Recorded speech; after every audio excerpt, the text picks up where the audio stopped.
everyone. Welcome to the channel Paranormal M, and thanks for spending part of your night here with me. Before we begin, make sure you turn on notifications so you don't miss any new videos.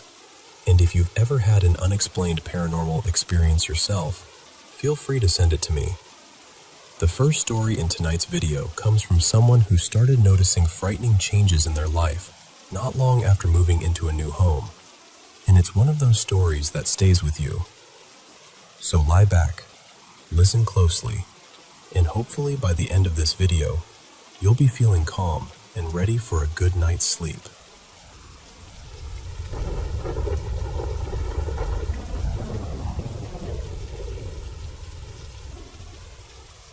Hi, I want to tell you about a time in my life that still feels hard to explain, even now. I was a teenage girl living in London, and by then I already felt like life had been cruel to me for as long as I could remember. I had gone through a rough childhood, a lot of loneliness, a lot of bullying, and things at home were never safe or steady. So when we moved from a cramped flat into a bigger rented house, part of me really thought maybe things would finally calm down. For the first few nights, they did. Then everything started to shift. It was late September 2022, the night before my birthday. I remember it so clearly because I suddenly felt this crushing tightness in my chest. I could barely breathe, and since I'd struggled with asthma before, I panicked. I thought something terrible was happening to me. After that night, my fear just spiraled. I became obsessed with my health. I kept checking my body, watching every little sensation, convincing myself something was badly wrong. It felt like I was losing control, not all at once, but piece by piece. And that was the strange part. It wasn't only anxiety. It felt deeper than that, heavier. I started acting in ways that didn't feel like me. I became angry, restless, defiant. I stopped coping at school. I stayed awake at night with this awful feeling that something was pressing down on my mind, almost like I was being pulled by an invisible force. My family saw the change too. Because of our religious beliefs, they talked about spirits, black magic, things like that. My mother even wondered if someone had brought something dark into our lives. I didn't know what to believe. I just knew I felt terrified of myself. Around that time, my mother was expecting my baby brother, and everything in the house already felt tense.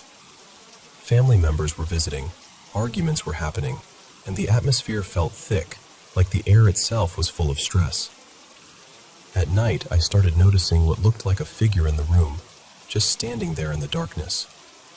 I tried telling my parents, but they brushed it off. One night was worse than all the others. I woke up feeling like something was sitting on my legs. I tried to move, but I couldn't. My whole body hurt. I remember hitting the wall with my fist, and even that felt unreal, like my body was moving ahead of me. My parents rushed in, but instead of comforting me, it turned into more shouting, more fear, more pain. By then, I barely slept. I was constantly online, constantly hiding in screens, constantly trying to escape my own thoughts. My physical health got worse too. I felt weak, sick, out of rhythm with my own body. Looking back, I think I was overwhelmed in every possible way, mentally, emotionally, physically. But at the time, it felt supernatural.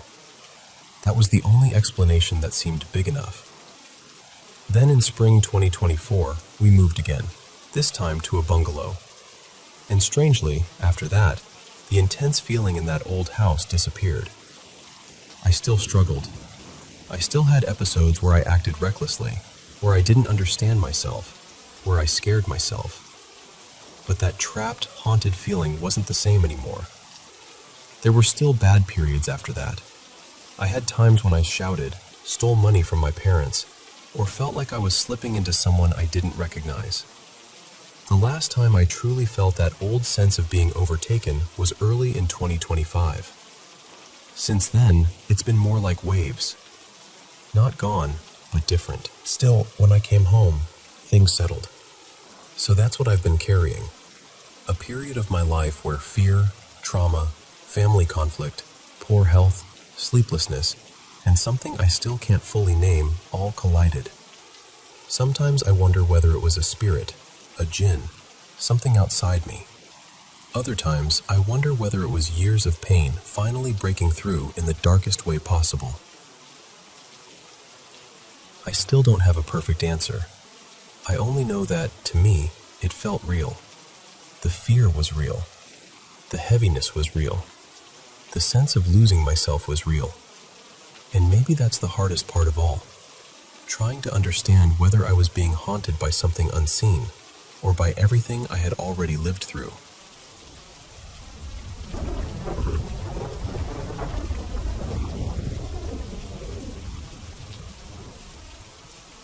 I need you to hear me out, because I know how this sounds. I've lived in this house for nearly a decade, and from the very beginning, it's felt like I was sharing it with someone. Not in a frightening, evil kind of way, nothing like that. Just strange, constant, impossible to ignore things that have become part of life here. Over the years, I've seen full apparitions more than once. Most often, it's been a woman, usually in a long dress, quietly moving through the hallway or passing by a doorway like she belongs here. A few times, I've also seen an older man standing on the stairs, still and watchful, as if he's pausing in the middle of doing something. My partner, Eli, and I have both heard voices too. Not vague noises you can brush off, but whispers right into an ear, like someone is standing inches away. Sometimes it happens in the middle of the afternoon, sometimes late at night. We've heard knocking, banging, our names being called. There's honestly so much more, but after all these years it starts to blur together. Things changed recently when we decided to put the house up for sale. Since then, it's like the activity has ramped up. The voices have become more direct, saying things like, "I'm still here," or "Please stay with me," while I'm just standing in the kitchen or walking through the house in broad daylight.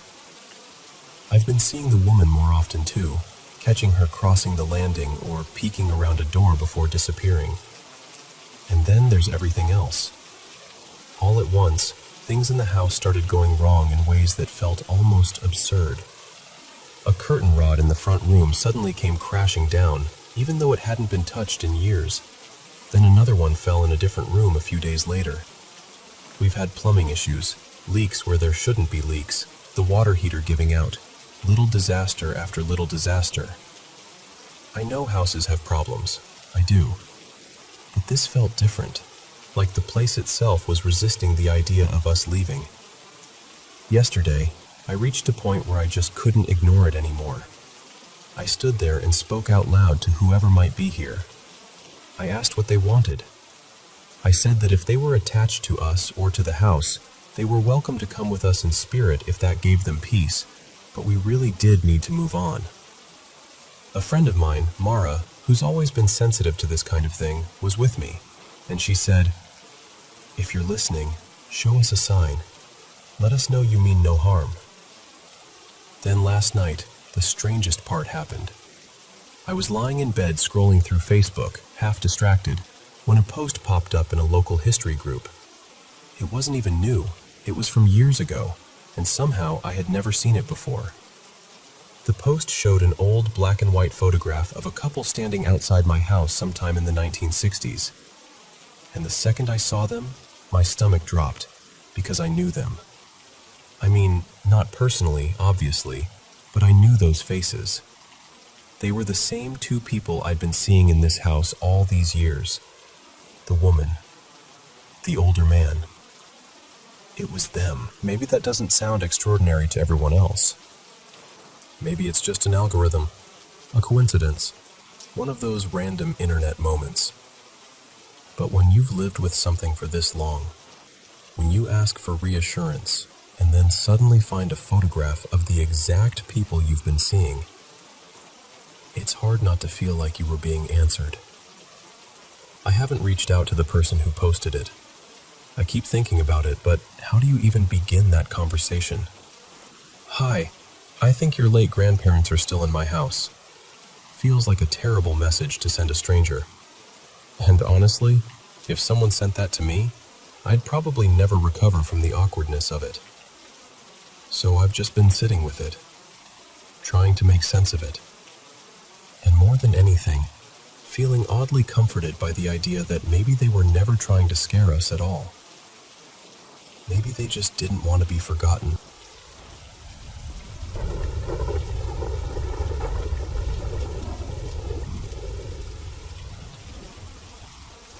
Have you ever walked the quiet hillside paths at the Chinese University of Hong Kong after dark?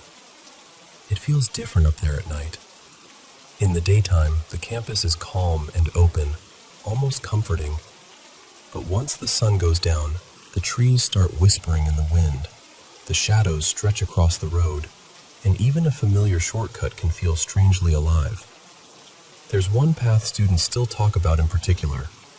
Some call it Ribbon Path, a narrow trail that winds from the dorms toward the heart of campus. For years, students have passed down stories about a girl who appears there late at night. She's said to wear an old-fashioned uniform, and she always keeps her head lowered. The most unsettling part is her long braid, hanging down her back and swaying gently as she walks. People used to call her the Braided Girl, but in some retellings now, they call her the Ribbon Girl. No one can really point to where the story began. It seems to have grown quietly over time, from whispered dorm conversations, nervous late-night walks, and the sort of moments that feel small until you tell them out loud. An unfamiliar sound, a shadow that seems to move when nothing is there, a figure glimpsed just a second too long.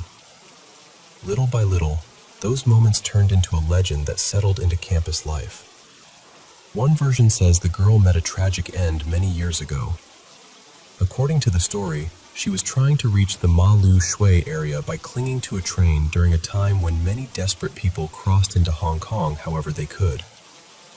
As the tale goes, something caught in the train door, perhaps her braid, perhaps part of her clothing, and in an instant, everything went horribly wrong. She died before anyone could help her. Whether that really happened or not, the image stayed with people. A young woman, a lonely stretch of land, a braid left behind as the last thing anyone remembered. The story became even more vivid because people kept adding their own encounters to it. One of the most repeated is about a first-year student who stayed late studying and headed back to his residence well past midnight. As he walked along Ribbon Path, he noticed a girl some distance ahead of him. She moved slowly and silently, and in the weak light, all he could really see was the long braid down her back. Trying to steady himself, he called out to her and asked if she could turn around. She stopped. Then, very slowly, she lifted her head. And where her face should have been, there was only darkness and hair, as though the braid had swallowed every feature. He ran all the way back without looking behind him, and after that, people said he was never quite the same. Another story came from a student photographer who liked wandering campus alone at night, taking pictures for assignments. After one of those walks, he checked his camera and found a few photos he didn't remember taking. They were all time-stamped around the moment he'd passed along Ribbon Path. In one image, there was a blurred shape that looked almost like a twisted braid. In another, there seemed to be someone facing the lens, though the face was completely hidden. He deleted the pictures, thinking it had to be a glitch. The next morning, they were back. Maybe that's why the story has lasted so long. It's not just about a ghost. It's about what happens when people are tired, alone, stressed, and walking through silence that feels a little too deep. It's about how fear fills in the blanks. And it's about how a place can hold a story so long that the story starts shaping the place. Whether the Ribbon Girl is real or not almost doesn't matter anymore. She lives in the way students warn each other not to walk that path alone too late. She lives in the nervous laughter, the hurried footsteps, the glances over the shoulder. And maybe that's the most human part of all. Sometimes what haunts us is not a spirit in the dark, but the part of our own mind that cannot bear not knowing what's there.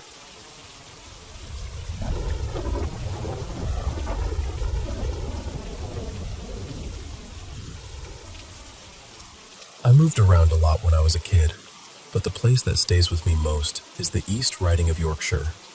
We were there for close to 8 years, and in all that time, I only had one experience that ever made me seriously wonder whether something paranormal had happened. It took place at Fort Paulson, a coastal fort and museum near the Humber, not far from Hull. I went there with my family when I was about 14. I've always loved history, so I was genuinely excited. I thought it would feel grand and atmospheric in that usual museum way, but instead it felt tired, almost forgotten.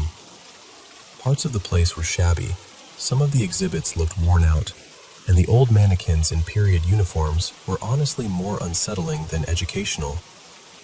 I remember one of the staff mentioning that the museum had seen better days and was struggling to stay fully maintained. At one point, I wandered off ahead of my family because they were lingering over the displays, and I ended up finding the entrance to an underground passage. I went down the steps on my own, and right away, the air felt different. The tunnel was narrow, with curved white walls, and every footstep bounced back at me in these harsh, empty echoes. It felt close and oppressive in a way I still remember clearly. What really got to me, though, was not just how the tunnel looked, it was the feeling. With every step, I became more and more sure that something else was down there with me. I know how dramatic that sounds, but it's the truth. I felt watched. I felt like if I kept going all the way through, something would be waiting at the other end. I hesitated for longer than I'd like to admit. The only reason I finally kept moving was because another visitor, an older man, came down into the tunnel behind me. His presence made it feel possible to carry on, but it didn't take away that horrible sense that we weren't alone. When I reached the far end, there was a small historical display there, something from the Tudor period, but I barely looked at it.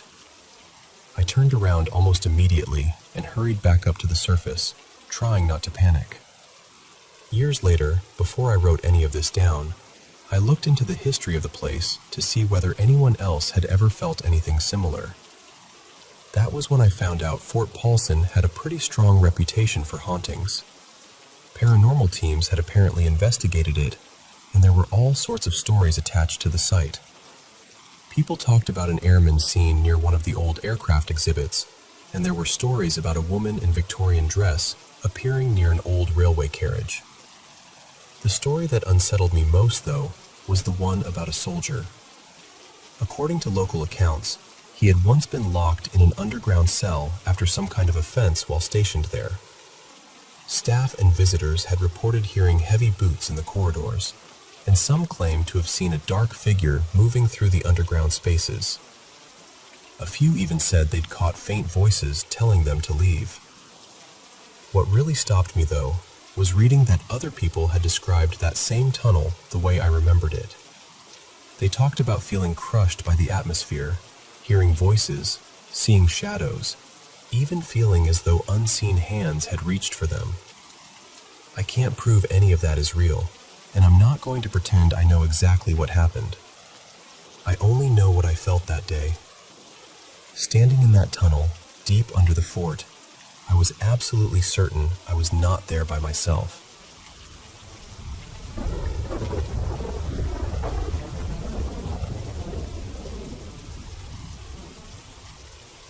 I want to tell you about something that stayed with me for years, and even now, I still can't fully explain it. Back in late winter of 2018, not long after my family moved into a small cottage in the Irish Midlands, the whole area was hit by this massive snowstorm. It wasn't just a bit of bad weather either. The snow came down so heavily that all the little country roads in and out of our village were completely blocked. Everything just stopped. School was called off for nearly 2 weeks, and because we were still new to the area, I spent a lot of that time wandering and getting a feel for the place. Our village sat right beside the bog of Allen, this huge stretch of raised bogland, wild and open and eerie in its own way, especially under snow. One afternoon, I decided to head out there with my dog and explore. We made our way across the snowy ground, and eventually found a narrow trail that led toward a patch of planted forest. The place was quiet in that strange way snow makes everything quiet, like the whole world is holding its breath. My dog stayed close as we followed the path deeper between the trees, and that's when I noticed the hoof prints. They were deer tracks, clear as anything in the snow. From the size of them, I guessed they probably belonged to a young deer, maybe not fully grown yet. But what caught me off guard was not just the tracks themselves. It was where they were. They began right in the middle of the trail, not from the woods to the side, not crossing over from one patch of trees to another. Just there, as if the deer had dropped straight down onto the path from nowhere. I stood there staring at them, trying to make sense of what I was seeing, and then followed them farther along. A short distance later, they stopped. Just stopped. There was nothing beyond them, no broken pattern, no sign that the deer had bounded off, no drag marks, no disturbed snow, no deeper impressions that would suggest a leap into the brush. The prints were neat, even, and almost identical all the way through. Then, suddenly, nothing. I remember standing there with this weird mix of curiosity and unease, telling myself there had to be a simple reason. So I checked the trees beside the trail, thinking maybe the deer had jumped into the woods, and I just wasn't seeing the next set of tracks properly. I even walked into the forest a bit to look around, but I couldn't find a single continuation. I thought maybe drifting snow had covered part of the trail, but there really weren't any obvious drifts where I was.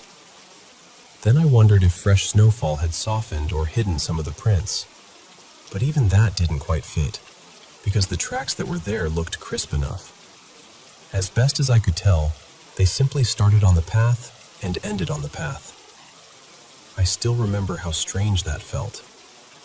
Now it's been years, and I still don't know what I was looking at that day. I'm the kind of person who's open-minded about things I can't explain, but I'm not eager to jump straight to something paranormal either. I honestly think there's probably a logical explanation buried in there somewhere, one I just haven't been able to land on. Still, in my own head, I've always called them the phantom deer tracks. I've heard people talk about odd deer encounters before, and stories where something about them just feels wrong. But this wasn't even seeing a deer.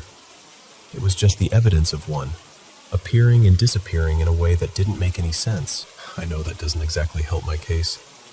Still, I'm not trying to prove anything to anybody.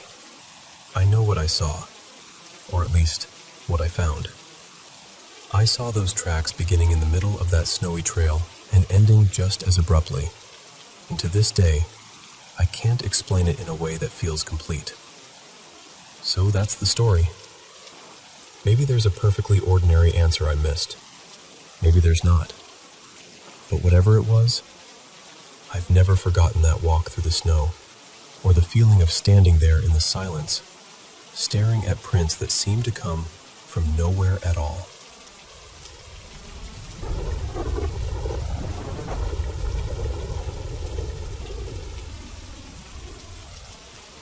You know, most people are familiar with the idea that we sometimes see what we expect to see. We talk about it all the time. A strange sound in the dark becomes a voice. A shadow in the corner turns into a figure.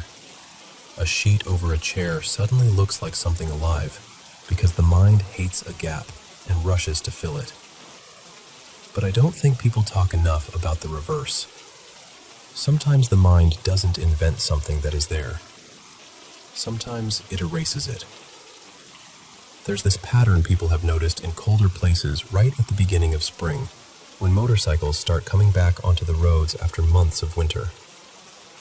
A driver makes a turn, and even when witnesses, traffic cameras, and common sense all say the motorcycle was clearly visible, the driver will still insist, with total sincerity, "I never saw them." And what's eerie is, they're not always lying. In some cases, they looked right at the rider. They had every chance to notice. And then, even after the collision, they seem stunned, like they truly cannot understand what they just hit. That fascinates me, because it suggests the eyes did their job. The problem wasn't vision, it was expectation. The driver's brain had made that same turn again and again all winter long, never once needing to account for a motorcycle. So when one finally appeared on, say, the second or third day of April, the brain rejected it. It took in the image, decided it made no sense in that familiar setting, and almost deleted it from conscious awareness. I think something similar happens in stranger situations too. Imagine someone glancing up at an apartment building and seeing a person clinging to a window ledge. Not just a glimpse, not some blurry motion, but a direct, clear look. And yet later, when the police ask what they saw, the witness says, "I thought it was a blanket hanging out of the window." People hear that and assume the witness was careless or confused or didn't really look. But maybe they did look. Maybe they stared right at a human being in a place the mind could not accept a human being would be. And so the mind softened it, reshaped it, turned it into something ordinary, something explainable. A blanket, a curtain, anything but a person in danger.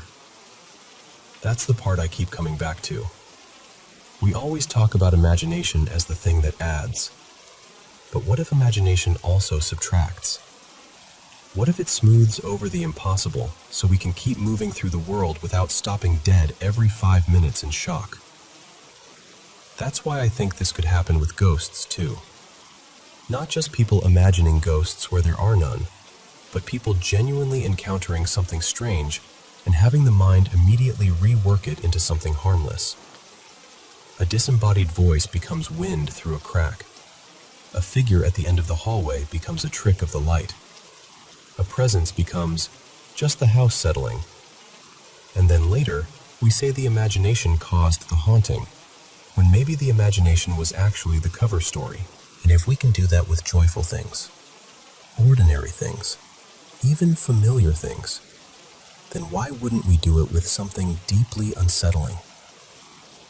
So when I hear stories about apparitions, voices, or impossible moments, I don't automatically assume people are making things up because they wanted to believe.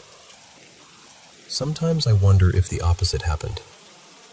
Sometimes I wonder whether they really did see something extraordinary, and their mind worked desperately, lovingly, almost protectively, to turn it into something else.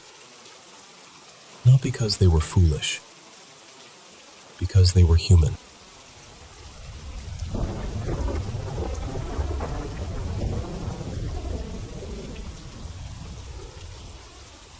I want to tell you about a few moments from my life that still stay with me, even now. They're the kind of memories that come back late at night, the kind you try to explain away with logic, and somehow never fully can. The first happened a few years ago, when my family and I stayed in this old gatehouse in England called Tixall Gatehouse. It was me, my parents, and my 2 brothers, and even though the place had several levels, we all decided to sleep on the same floor because it just felt more comfortable that way. The floor above us was this huge empty hall with barely anything in it except an old table game set in the middle, which somehow made it feel even stranger. Earlier that evening, I'd been reading through the guest book, and page after page had little notes from people saying they'd heard footsteps, voices, or felt like they weren't alone. I remember laughing it off at first, because old buildings creak, don't they? They settle, they groan, they make noise. But then sometime around 3 in the morning, while everyone else was asleep, I was still awake. I've never been a great sleeper, and out of nowhere, I heard it. Heavy footsteps. Not a creak, not a little shuffle. Proper, deliberate footsteps crossing the hall above us. Loud enough that I could make out each one clearly. It went on for maybe 10 seconds, maybe a little more, but it felt much longer when I was lying there frozen, listening. What really unsettled me was that a couple had written in the guest book that they'd heard the exact same thing from the same bedroom. I'm not easily frightened, But that night I turned the radio on just to have some company, and I didn't sleep again until morning. The second one happened on New Year's Eve, or technically New Year's morning, years ago. We were driving a friend of mine home after a party that had been disappointingly dull, so none of us were exactly wild or out of control. My mate Callum was driving, stone cold sober, and I'd barely had anything myself. We were on a stretch of the A5, heading through this well-lit road, just chatting nonsense like friends do when it's late, and you're all tired but still buzzing a little. I was sitting in the middle of the back seat, half listening to the conversation in the front, half watching the road ahead. Then suddenly, this man was just there. Not walking into the road, not stumbling out from the side, just there, right in front of the car. Callum swerved hard, and all of us jolted with it. But the part that still makes my skin crawl is that the man didn't react at all. He didn't turn his head, didn't flinch, didn't even seem aware that a car had nearly hit him. It was like he was in his own world. We all twisted around to look back, and there was no one there. Nothing. No figure, no movement, no sign anyone had even been on the road. We still talk about that night now, all these years later, because none of us has ever come up with an explanation that feels right. The third story goes back to when I was 16, just after finishing my exams. A friend of mine lived in a village where everyone talked about this one abandoned house out in the fields. Locals swore it was haunted. I'd heard bits and pieces, then looked into it, and found out it had once been kennels, and a woman had died there alone. It was so isolated that nobody found her for quite some time. You can imagine what that sort of story does to a group of bored teenagers. That night, though, everything changed. Sometime around 3 a.m, I woke up needing the toilet. The others were asleep, and I remember stepping out of the tent and glancing toward the house. In one of the upstairs windows, there was a light. A soft, flickering light, like a candle, and behind it, I could see the shape of someone moving slowly across the room. I honestly thought there must be a person in there, so I shook my friends awake and told them to look. They were annoyed at first, half asleep and grumbling, but then they saw it too. All 4 of us stood there watching this candlelight drift from one side of the room to the other, as if someone was walking around inside. After what we'd seen earlier that day, we knew that house had been empty. I was terrified, properly terrified. In the end, I rang my dad in the middle of the night and told him I was leaving the tent and waiting somewhere else until daylight. I didn't care how ridiculous I sounded. I just needed to be away from that field. The last one is the story my family still talks about the most, because it felt personal. My granddad had passed away a couple of years earlier, and one weekend my parents were meant to be going away for their anniversary. They were heading to Paris, and my older brother and I were staying with my grandmother. I was about 6 at the time, and my brother Ryan was a few years older than me. In the middle of that first night, I woke up suddenly because I felt a firm push on my shoulder, strong enough to jolt me awake. I remember sitting straight up, thinking it must have been Ryan messing with me, but he wasn't there. The room was quiet. Nothing moved. I just lay there in the dark, wide awake, trying to make sense of it. A little while later, maybe 10 minutes, maybe more, I saw my grandmother hurry past the bedroom door and rush downstairs. I stayed awake for ages after that, too scared and confused to settle. Then, before morning, my dad arrived back unexpectedly. My parents hadn't even made it properly into Paris before they got the call. My grandmother had suffered a heart attack. The strangest part came the next morning, when my brother told Mom and Dad that he'd also been woken in the night. He said someone had pushed his shoulder and whispered in his ear, but when he looked around, there was no one there. Neither of us had said anything to each other before that. We were just children, and we both described almost the same thing. People always say they think it was my granddad, somehow warning us, somehow waking us up. I don't know what I believe, not completely. But I do know that every person in my family remembers that night clearly, and none of us has ever forgotten how it felt. I can still explain away bits and pieces of these stories if I try hard enough. Old houses make noise. Roads play tricks on your eyes. Teenagers scare themselves. Children dream strange things. But even with all that said, there's still a part of me that remembers exactly how real each moment felt. And that's the part I can never quite reason away.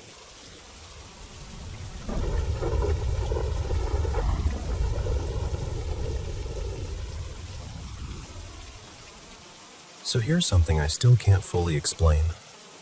A while back, in late summer of 2019, my partner Evan and I went out for a walk around our neighborhood after having a few friends over for board games. It was one of those soft, warm nights that makes everything feel a little enchanted. After everyone left, we stepped outside just to enjoy it. The streets were quiet, the air felt perfect, and the flowers in the dark looked almost unreal, like the whole neighborhood had turned into a dream. We wandered for a while, just talking and taking our time. It must have been close to midnight when we stopped at the corner near this big old white church in our neighborhood in southeast Portland. What stood out was how bright that block was. The church had this newer building beside it, and both places were lit up so well that the whole corner almost glowed. We stood there for several minutes, just chatting and deciding which way to go next. Then, as we finally turned to leave, I noticed someone across the street. At first, I assumed it was just a person standing near a tree by the sidewalk. They seemed to be wearing a dark hooded sweatshirt and lighter pants, kind of slouched forward, swaying a little. My brain did what brains do, I guess. I tried to explain it away immediately. Maybe someone drunk. Maybe someone trying not to be noticed. Maybe I just somehow missed them before. But the longer I looked, the less any of those explanations made sense. I had been standing there for several minutes already. That whole block was brightly lit. If someone had been there the whole time, I should have seen them. And yet I hadn't. Not until that exact moment. I kept looking for several seconds, long enough to be certain I wasn't imagining it. Then I looked away, because staring at a stranger for that long felt wrong. But this awful fear had already started building inside me, fast and physical, like my whole body knew something before my mind could catch up. A second later, I looked back, and the figure was gone. Not gone in a normal way, like someone stepping behind something or walking off. It was more like what I had seen had dissolved back into the tree and the darkness around it. The pale part seemed to blend into the trunk, and the darker part just stretched into shadow. Even now, trying to describe it makes me feel strange. What I remember most clearly is the fear. It was overwhelming. Not ordinary fear, not nerves, not the feeling of being startled. It was this deep, crushing sense that something was terribly wrong. I felt it in every part of me. As Evan and I kept walking, all I could think was, how do I tell him we need to go home right now? I could barely speak. I was trying to figure out how to say it without sounding ridiculous, and before I could say anything, he looked at me and said, "Did you see it too?" That was the moment everything changed for me, because until then, I was still trying to convince myself there had to be some normal explanation. But he had seen it. He had felt it too. I just told him I wanted to go home. He didn't argue. He stayed calm, told me not to run, and kept us moving at a steady pace. I was too afraid to look behind us. We ended up walking near some other people out with their dog, just because being close to other humans made me feel a little safer. We hardly spoke until we got home. Once we were inside, we finally talked about it. The details matched. We had seen the same shape, in the same place, and felt the same wave of dread. He described parts of it before I even could. There wasn't that uncertainty you usually get when two people compare a weird experience. It lined up too neatly, and the strange thing is, I've been back there many times since then. Daytime, nighttime, alone, with other people. Nothing. No feeling, no figure, no sign of anything at all. So I can't neatly explain what happened. I only know what I saw, what he saw, and how real it felt in that moment. Some experiences don't leave you because they scare you.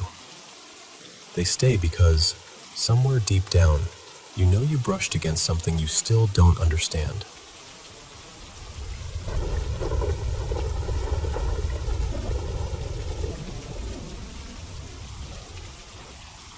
A few weeks ago, I went on a tour of the old Charleston jail in Charleston, South Carolina, and something happened that I still cannot fully explain. I'm a nanny, I'm 24, and I had traveled there with the family I work for. During the day I was with them, but my evenings were free, and even though I'm not usually the kind of person who explores a city alone, I wanted to push myself a little and do something different. So I signed up for the tour. Not even 20 minutes in, the guide started telling us the story of a woman named Lavina, this infamous figure people say used to lure men in, rob them, and have them killed. According to the legend, she was later executed at the jail while wearing her wedding dress, and ever since then, people have claimed her spirit still lingers there. The guide said she's especially known for scratching visitors. While he was talking, I suddenly felt this intense heat rising in my head and neck. Not just warm, but burning. My skin started tingling, and I got so lightheaded that I had to ask where the restroom was. The guide looked at me strangely and asked if I'd had a red mark on my neck before the tour started. I went into the bathroom, looked in the mirror, and just froze. There was a raised scratch along my neck, thin and sharp, like the mark from a fingernail.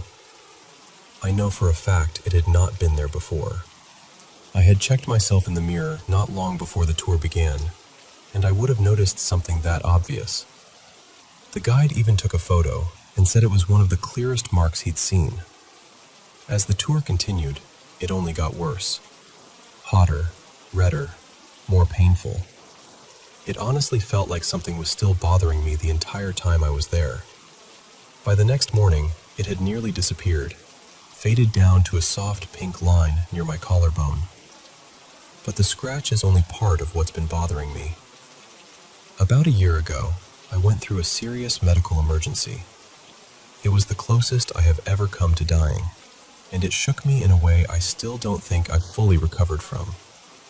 Before that happened, I could visit haunted places, hear ghost stories, go on tours like this, and maybe I'd get a few chills or that uneasy feeling people talk about. Nothing more than that. This time was completely different. From the moment I stepped into that jail, I felt overwhelmed by this heavy energy. And after the scratch appeared, it became emotional in a way I wasn't prepared for. It was like being forced back into the memory of that medical crisis again and again, even though the stories on the tour had nothing to do with me personally. I could not stop crying. I mean really crying. I'm sure I looked unwell, or unstable, or both. But it felt as though something in me had opened, like I had let down some invisible barrier, and suddenly everything on the other side could reach me.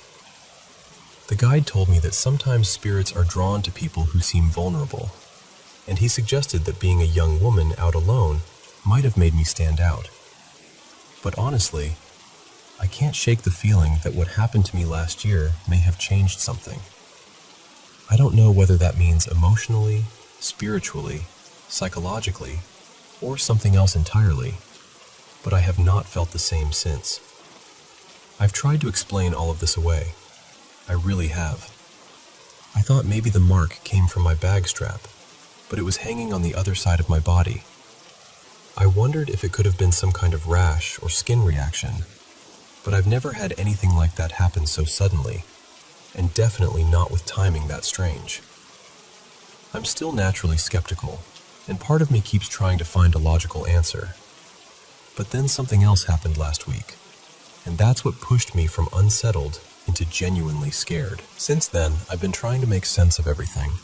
With the anniversary of that near-death experience getting closer, I've started wondering if this is all connected to stress or trauma, if maybe my mind is dredging things up in ways I don't understand. But some of these moments feel so vivid, so physical, that I can't easily dismiss them. There have even been times in my apartment when I thought I sensed something nearby, or caught shadowy movement out of the corner of my eye, and I always told myself it was just my imagination. Now, I'm not so sure what to think. I still don't know whether what I experienced was paranormal, psychological, or some complicated mix of both. I just know it felt real, and if I'm being honest, it scared me more than I want to admit.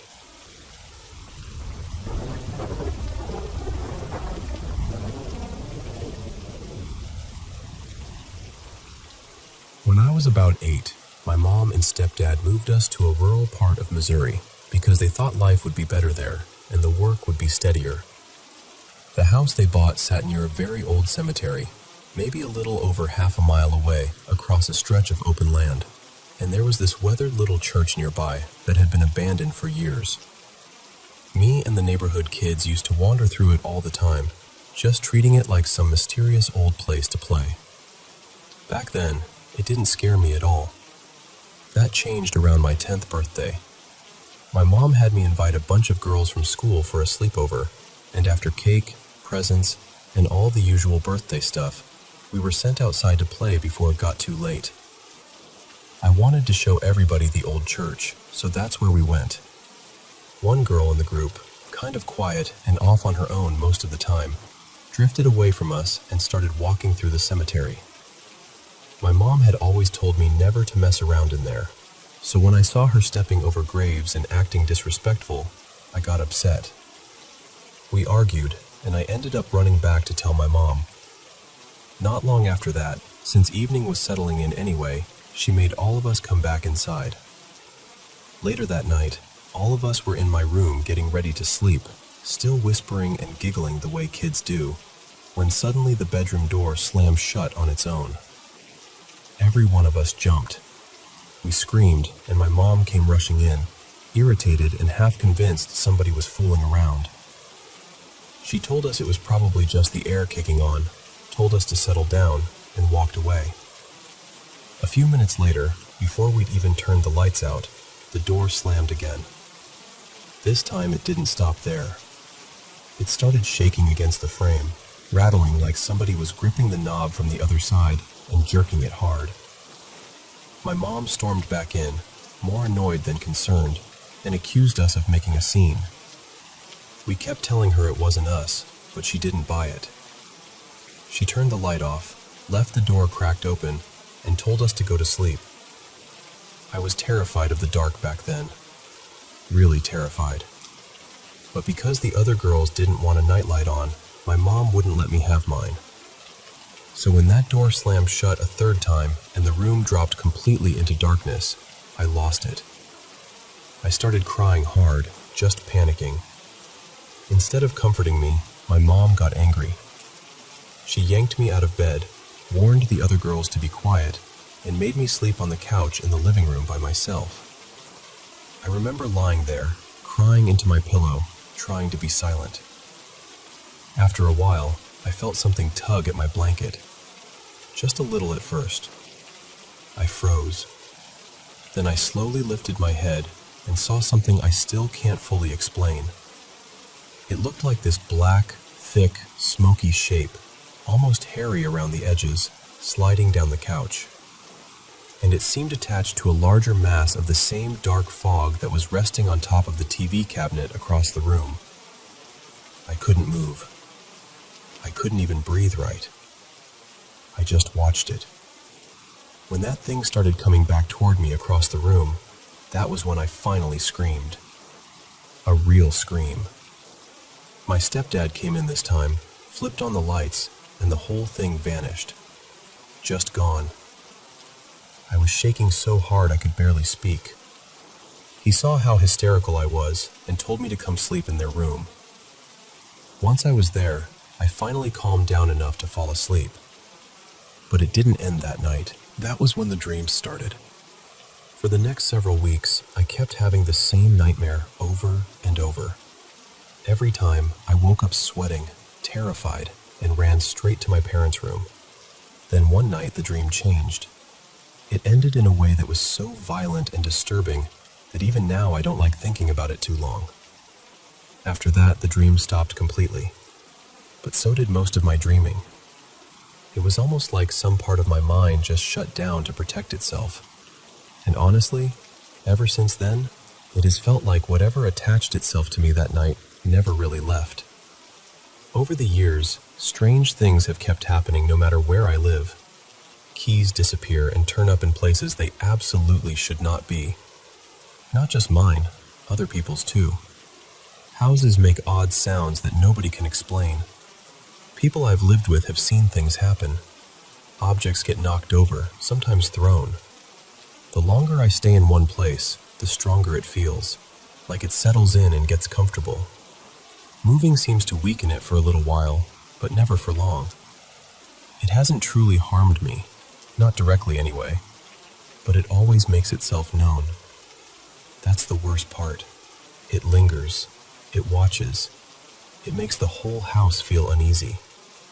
What's stranger is that when I get really upset or angry, the activity seems to spike. Things fall off shelves. Sometimes they even seem to move toward me. Light bulbs burn out. Lamps flicker. I've touched switches while emotional and watched lights fail right then. My hair is constantly full of static, like there's always some kind of charge clinging to me. And lately, I've started noticing shadowy figures and little floating lights around the house and out on the property more often than I want to admit. So when I tell you this, I'm not telling it like a ghost story just for drama. I'm telling you because I've lived with it for years, and I still don't know what it is. Maybe it's an attachment. Maybe it's something I unknowingly opened myself up to as a child. Maybe it's connected to fear, trauma, or some kind of energy I don't understand. I've tried prayers, cleansings, blessings, all the things people usually recommend, and none of it has made much difference. What I do know is that something changed around that birthday, and nothing has felt completely normal since. I've spent years trying to make sense of it without sounding insane, and that's harder than people think. But when you've seen something with your own eyes, when you've felt it in every house you've lived in after that, you stop worrying so much about whether people believe you. You just want to understand what's been following you all this time.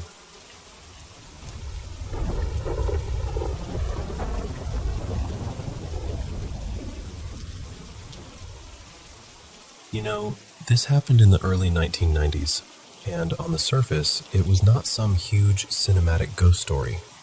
It was quiet, almost ordinary. But I still believe something in that old building was paying attention to me. At the time, I had just come out of a relationship that really wore me down. My ex had a way of making me doubt myself constantly, and by the end of it, I felt fragile and exhausted. I did not want noise or drama or people telling me what I should do next.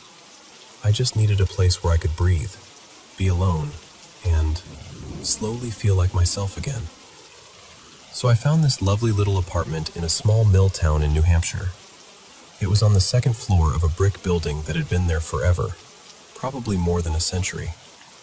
A cafe sat downstairs, and right across the road was the police station. The best part, though, was the river. Just outside my windows there was a short dam, and the water spilled over it day and night.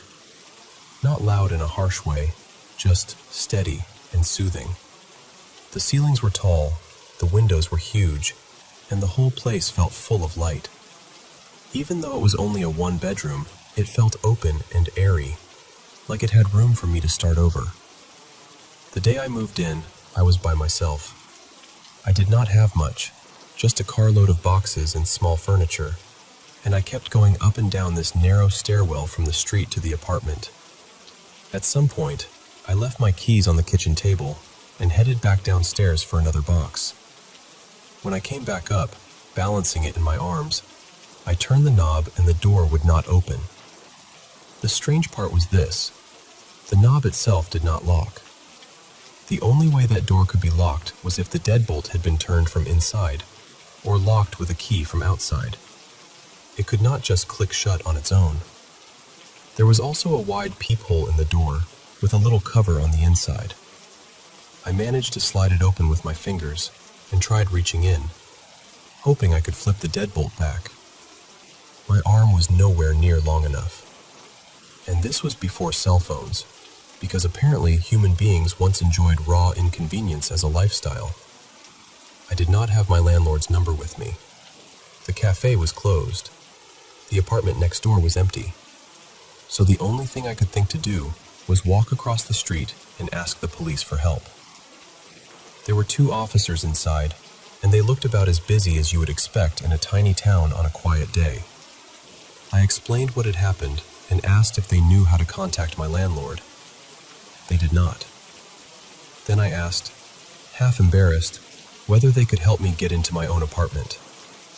One of them looked at the other and said, "No, but I know somebody who can."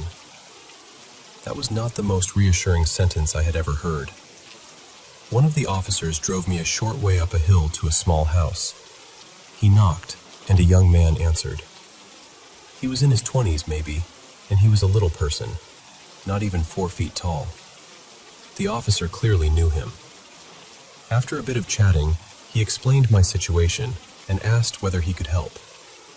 The young man said yes, like this was not remotely unusual.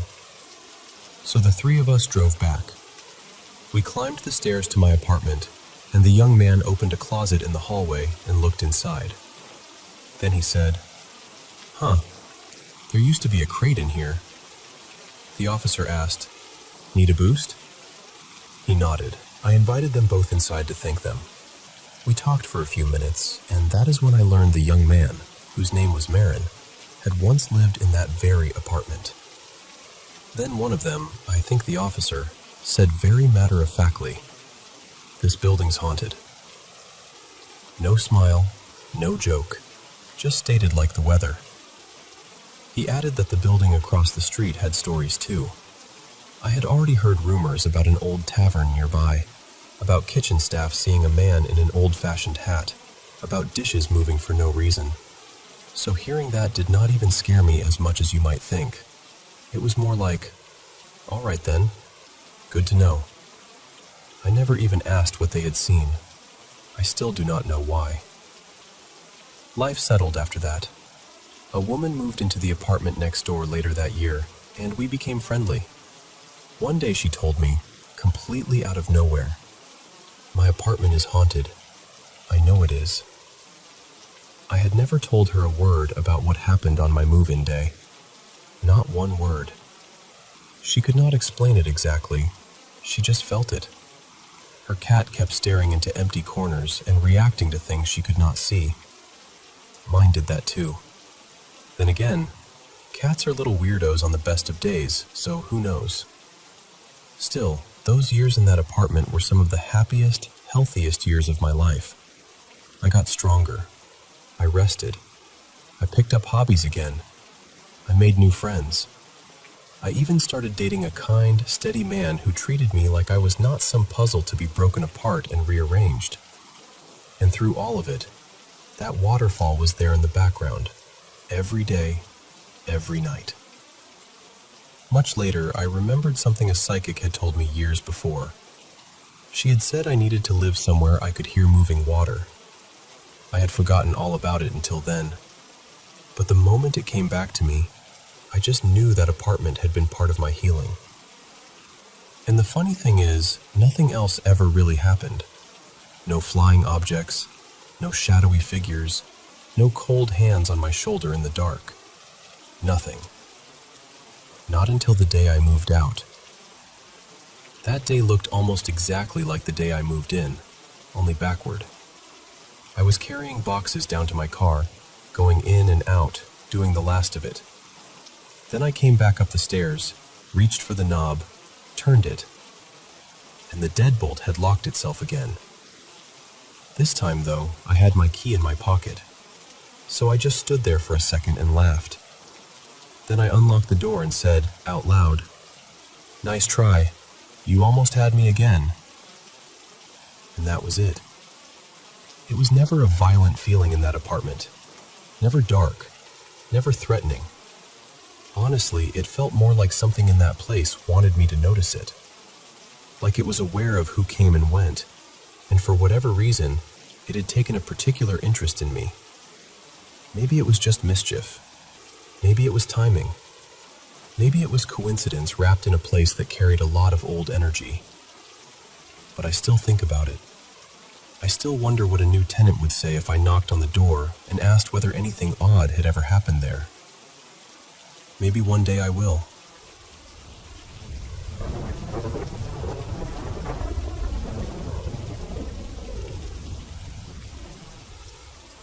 A couple of years ago, my roommate and I moved into the apartment we're living in now, and honestly, it all happened because life kind of fell apart at the same time for both of us.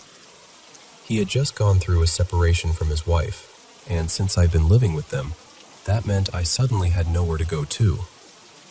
He didn't really have another place lined up either, so we decided to get an apartment together. His name is Marcus, and he's like family to me, more like a brother than just a roommate, so living together felt like the most natural thing to do. At first, everything was completely normal.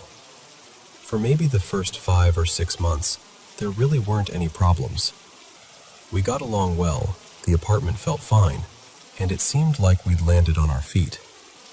But after that, things slowly started to feel off. Not all at once, just little things here and there that kept getting stranger over time. Marcus has been dealing with a lot emotionally.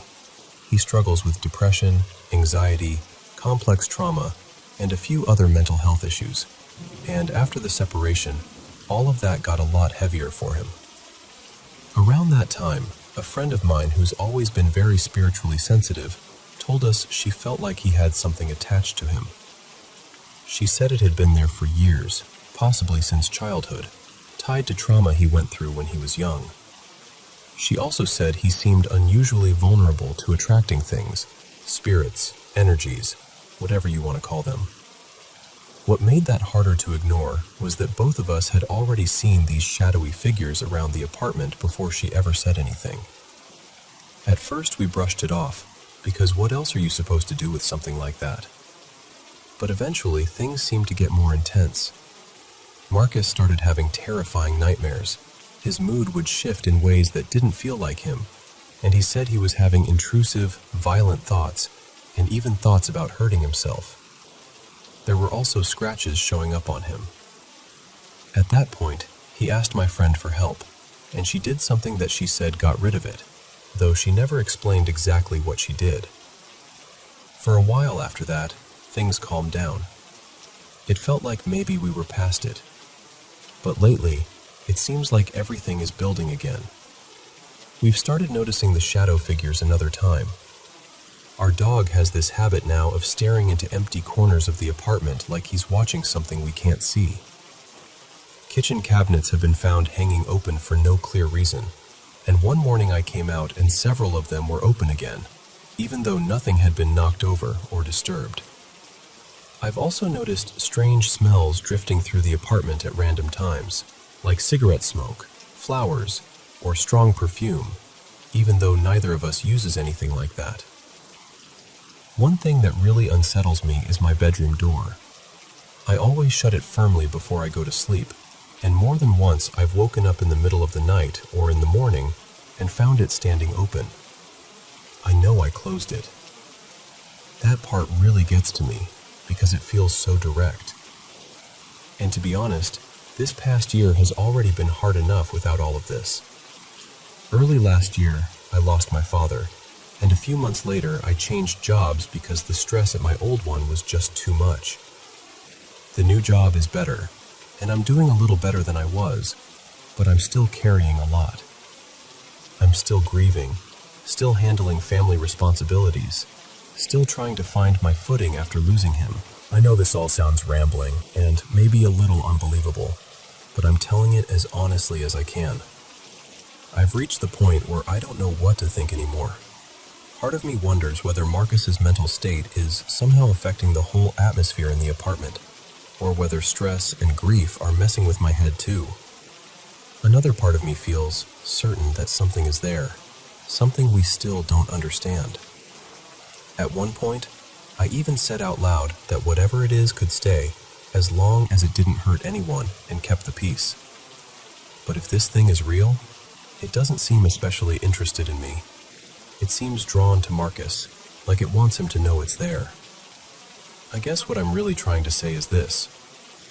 I don't know whether I'm witnessing something paranormal, something psychological, or some tangled mix of both. I just know that living in that apartment no longer feels the way it used to, and I'm tired of feeling like I'm losing my grip on what's real.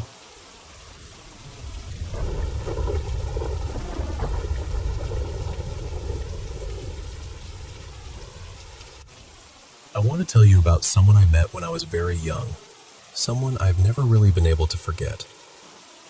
Her name was Marisa. Even now, the clearest memory I have is of sitting across from her in a hallway, both of us facing each other so quietly, like the rest of the world had disappeared. I remember reaching toward her hand, or at least wanting to. That moment has stayed with me all these years. Back then, I was only 4. My mother was told by one of the daycare workers that I was always talking to someone who wasn't there. She actually told my mom she thought I was talking to a ghost. My mother was terrified, especially because I kept coming home withdrawn and upset, and no one could explain why. Marissa's face is something I still see in flashes. One side of it looked badly burned, raw in a way that no child should ever have to witness. But what I remember even more than that was the sadness in her uninjured eye. It was the kind of sadness that made me want to cry just looking at her. If you're wondering what she looked like beyond that, the closest thing I can compare it to is this soft, glowing figure, almost bluish-white, not fully solid, but not invisible either. She was there. I could see her. There was this faint shimmer around her, like light moving at the edges. The nearest thing I can compare it to now is the glow of the northern sky. The strangest part is that we didn't really speak the same language, at least not in any normal sense. I only understood one spoken word from her. No. But somehow I understood everything she meant. It wasn't like ordinary conversation. It was more like feeling her thoughts, or having them placed gently into my mind. Sometimes we would sit together without speaking at all, and somehow I still knew exactly what she was trying to tell me. I remember that when she first came to me, I was carrying something painful inside myself. I'm not going to describe that part in detail, because even now it feels too heavy. But I remember crying, feeling deeply unsettled, like I was holding something no child should have had to carry. And somehow, she comforted me. She calmed me down. She distracted me from whatever hurt had wrapped itself around me. Looking back, I sometimes think she may have helped me survive that period by giving my mind somewhere else to go. Then, little by little, she showed me what had happened to her. I need to explain this carefully because even now I don't fully understand it. It wasn't like watching a movie. It wasn't even like remembering something. It was more like stepping inside her experience. I felt what she felt. I sensed her fear, her pain, even the smell of smoke and heat. I saw a house, though the details are blurred now. I knew she had just woken up. I knew the fire had already started. And for some reason, I had the strong sense that a man had caused it. I can't explain how I knew that. I just did. The fire spread quickly. She was trapped. I remember the panic, the confusion, her trying to figure out how to get out. I remember the horror of realizing there was nowhere to go. Her hair caught first. After that, everything became sharper and fuzzier at the same time, the way terrible things do in memory. I remember her falling. I remember her screaming. I remember the unbearable feeling of heat, though not like touching a flame yourself. It was something stranger, like carrying the echo of her pain inside my own body. And then it was over. After that, Marissa and I were together a few more times. Sometimes we spoke in that strange, wordless way. Sometimes we just sat together and shared quiet. Once, I think we simply looked at each other for a long time, like neither of us wanted the moment to end. In my mind, she became my first real friend. That may sound strange, but it's the truth. She comforted me when I was frightened, and somehow she trusted me with her story too. Eventually, I left that daycare after my mother realized something was very wrong. Later in life, I had other experiences I can't fully explain, but I chose not to keep opening that door. It brought too much into my life, and in time, I stepped away from it. Still, I've never forgotten Marissa. People can say what they want about imagination, about being 4 years old, about memory being slippery. Maybe some of that is fair, but I know what I experienced felt real. I know her face has never left me. I know the sorrow in her eyes was real to me, and I know that, in one of the most confusing and painful seasons of my childhood, she brought me comfort. That's why I'm telling you this now. Not to convince you of anything, really. Just to tell it honestly. Because some memories don't fade, no matter how much time passes. Some people, even the ones who come and go in ways we can't explain, stay with you. And Marissa stayed with me.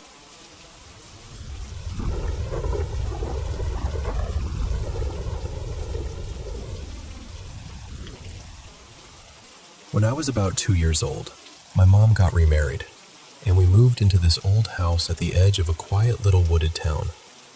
Even now, just thinking about that place makes my skin crawl. A few summers ago, I brought my fiancé there just to show him where I grew up, and the second we drove away, he looked at me and said the whole house in that part of town felt deeply wrong. I didn't even have to explain it. He felt it too. I was a very quiet kid back then. I liked being alone, making up my own little world in my room. That was around the time I started talking about an invisible friend. My mom used to say it was just a childhood thing, but to me, he felt real. I called him Jasper, and I used to say he was a little boy who lived in the walls, and sometimes in my closet. My mom would hear me talking to him all the time. Then when I was 5, something happened that I still haven't forgotten. I was downstairs with my mom in the basement. It was only partly finished, with this small sitting area, a workbench room, a couple storage spaces, and my parents' bedroom down there too. At one point, my mom asked me to run into the bedroom to grab something. The light was off. I remember standing in the doorway, reaching for the switch, and then I saw it. There was something standing on the far side of the bed. It was huge, maybe 7 feet tall, maybe taller. It looked draped in fabric, or maybe like it was wearing some kind of hood. It wasn't solid exactly, more like pale smoke shaped into a person. White, almost transparent. But what I remember most clearly was the feeling. It felt heavy, ominous, like something I absolutely should not be near. I panicked, completely. I ran back to my mom, screaming that there was something bad in the bedroom. She held me while I cried and tried to calm me down, told me maybe it was the dog. But our dog was this tiny terrier, so even then I knew that explanation didn't make any sense. After that, I refused to go into the basement ever again. That was when the night terrors started. I became absolutely terrified at night. I mean, truly terrified. I would curl up as tightly as I could under the blankets and stay frozen there, even when I was uncomfortable, even when I felt like I couldn't breathe properly. I was too scared to move, too scared to even peek out. And when I did finally fall asleep, I'd wake up screaming. I still remember one night after months of this, my mom sitting on the edge of my bed in tears because she was so exhausted and overwhelmed. I wouldn't let her turn off the light. I wouldn't let her leave the room. I just could not sleep. When I was around 7, my mom left her husband, and we moved out of that house. But for a few years after that, I still had to go back there a couple times a month for visits. Every single time, sleep was awful, and I still wouldn't go anywhere near the basement. I'm 25 now, and honestly, some of that fear never really left me. I'm still afraid of the dark. I still have night terrors sometimes. And whenever I think back to that moment in the basement, it still sends a chill right through me. All I know is that the memory still feels real. I haven't been back there in years, but even being near those woods or that side of town still makes me uneasy in a way I can't really explain. It's like stepping into the atmosphere of a nightmare you thought you'd outgrown, only to realize your body remembers every second of it.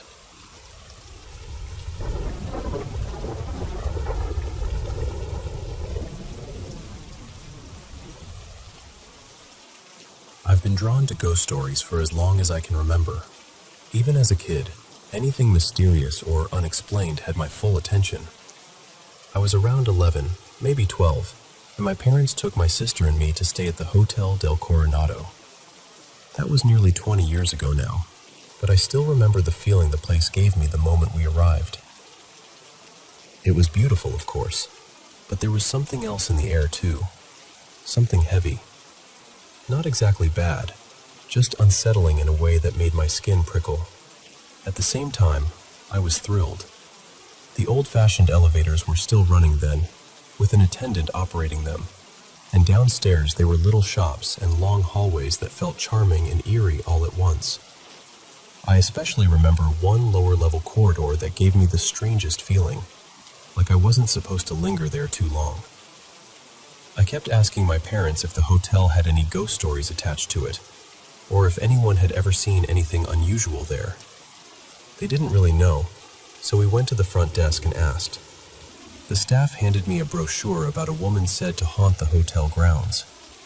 Her name, according to the story, was Katie Morgan. She had come to the hotel many years earlier, sometime around the turn of the century, and she was supposedly waiting for a man she loved. After several days alone, she died from what people believed was a self-inflicted gunshot wound. I remember reading that it happened somewhere near the steps leading from the hotel down toward the beach. I was completely hooked. I must have read that brochure 5 or 6 times. Later, back in our room, my family was settling in for the evening. My dad decided to go down the hall to get a bucket of ice, and when he stepped out, he left the door cracked open. My mom, my sister, and I were each lying quietly on the beds, reading. Then, all at once, the whole atmosphere changed. I remember feeling this sudden chill move through the room, sharp enough that I actually looked up. And before I could say anything, the door slammed shut with this violent bang. Not a soft swing, not a draft nudging it closed. It slammed. Hard. Loud enough to make all 3 of us jump. A few seconds later, my dad came back and found the door shut, and the 3 of us just staring at it, completely shaken. He laughed and said something like, "What happened in here? Did a ghost stop by?" And the second he said it, my stomach dropped. I was a pretty logical kid, even then, and I wanted there to be a normal explanation. I got up and tried pushing the door myself to see if maybe it had just caught the right angle, but it only drifted gently. I checked for windows, for air coming through somewhere, for anything that might explain that kind of force. But everything was closed tight. It was winter, and I remember there being a huge Christmas tree in the lobby, so there wasn't some ocean breeze blowing through the room. That night, while everyone else slept, I stayed awake, turning it over in my mind again and again. I went through every possible explanation I could think of, and none of them quite fit. I I couldn't understand how that door had shut so suddenly and so hard. I still can't explain it, honestly. Maybe there was some perfectly ordinary reason, and I just never found it. But part of me has always liked to believe it was Katie, just making herself known in the gentlest way she could manage. Whatever it was, that moment stayed with me. It scared me, no question, but it also filled me with this strange excitement I've never forgotten.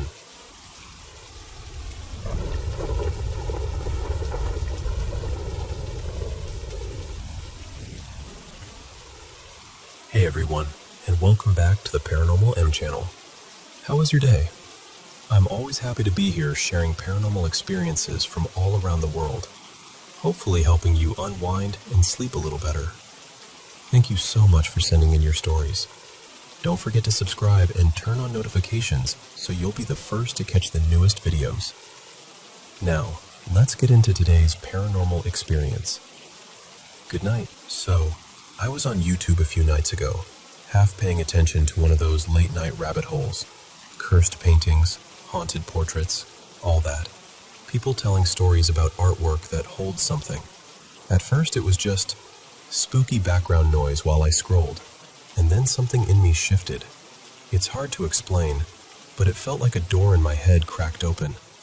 A memory I haven't touched in years, one I thought I'd buried for good, came crawling back like it had been waiting for the right moment.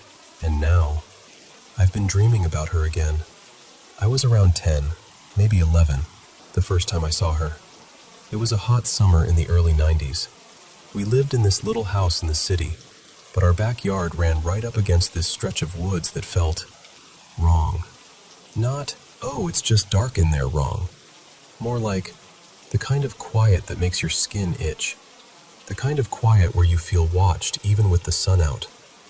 I remember I was outside by myself, sitting on a big old stump, having this ridiculous little tea party with stuffed animals and a plastic cup set. The air was thick, not even a breeze moving the leaves. And then she was just there.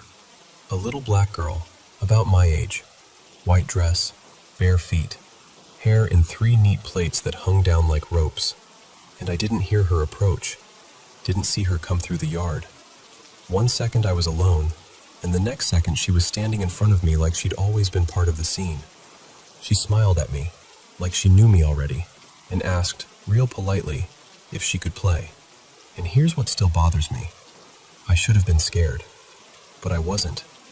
I was just thrilled. Like, finally, someone real, someone my age. She told me her name was Gladdy. Yeah, Gladdy, not Gladys. I remember because I asked if it was short for something, and she just laughed like it was a silly question. We played. We poured pretend tea. We giggled over nothing. The sun started sinking, and I heard my mom calling from the back door, telling me to come inside. I stood up, and that's when Gladdy grabbed my wrist. Her hand was freezing, like she'd been holding ice. She leaned in and whispered that she didn't want me to go, told me she was always alone, said she didn't have anybody else. So I promised, like a kid does. I promised I'd come back out the next day. And I even told her, if you see any grown-ups, you should hide, okay? Like it was totally normal. She nodded, hugged me tight, too tight, and then she turned and walked into the woods. That night, I woke up thirsty. I padded to the kitchen in the dark, opened the fridge, poured myself a glass of milk, real quiet, trying not to wake anyone. And before I even made it back down the hallway, I felt it. That pull. Like something invisible had a finger hooked under my chin, gently forcing my face toward the back door. I walked over and looked outside. The porch light lit up a patch of grass, and then beyond that, it was just a wall of black trees. I almost turned away, and then I saw her. Gladdy stood right at the tree line, perfectly still, staring at the house. Her white dress caught the porch light like a flag in the dark. She didn't wave, didn't move, just watched. I jerked away from the door and hurried back to bed like if I moved fast enough, none of it would follow me. But that was the night things started. At first it was the little stuff you could almost explain away. my toys not where I left them, the bathroom light flickering even after Dad said the wiring was fine, the sound of footsteps down the hall when everybody was asleep. Then it got worse. And then came the shadows. Not like, oh, it's just the car headlights shadows. I mean shapes moving where they shouldn't. A figure in the hallway when I blinked awake. Something crouched up near the corner of my ceiling one night, like a spider made of darkness. And when I squeezed my eyes shut and opened them again, it was gone. And the laughter. God, the laughter. A low, scratchy cackle that seemed to drift in from everywhere, like it started in the woods, then ended up on the roof, then somehow whispered through the walls. Gladys came back the next day, and the next. Always the same white dress, always barefoot, always those 3 plaits. I asked her once if she had parents. She stared at me so long I felt my throat tighten, and then she said, real calm, "My people are everywhere. They don't sleep. They watch." I remember this wave of nausea hitting me, like my body knew before my brain did. After that, I started noticing things I hadn't wanted to notice. Marks on her arms, bruises on her shins, a dark ring around her neck like someone had pressed dirty fingers there. Her dress wasn't clean anymore. It got stained, then frayed, then torn at the hem like she'd been dragging it through mud and thorns. And then one day she showed up different. One of her eyes was missing. Not swollen shut, not bandaged, just gone. A smooth, dark hollow, like somebody had scooped it out and left nothing behind. And she still smiled, still wanted to play. And I tried so hard to act normal, because what else does a kid do when the impossible is sitting next to them, asking to pour pretend tea? But then my mom stepped out onto the porch. She watched me for a second, frowning, and she called, "Who are you talking to out there?" I told her, "My friend Gladys." My mom's expression changed, like she got uncomfortable, and she said, "You're out there talking to yourself again? Come inside, that's creepy." Gladys was standing right beside me. My mother didn't look at her once, not even a flicker, not even a pause.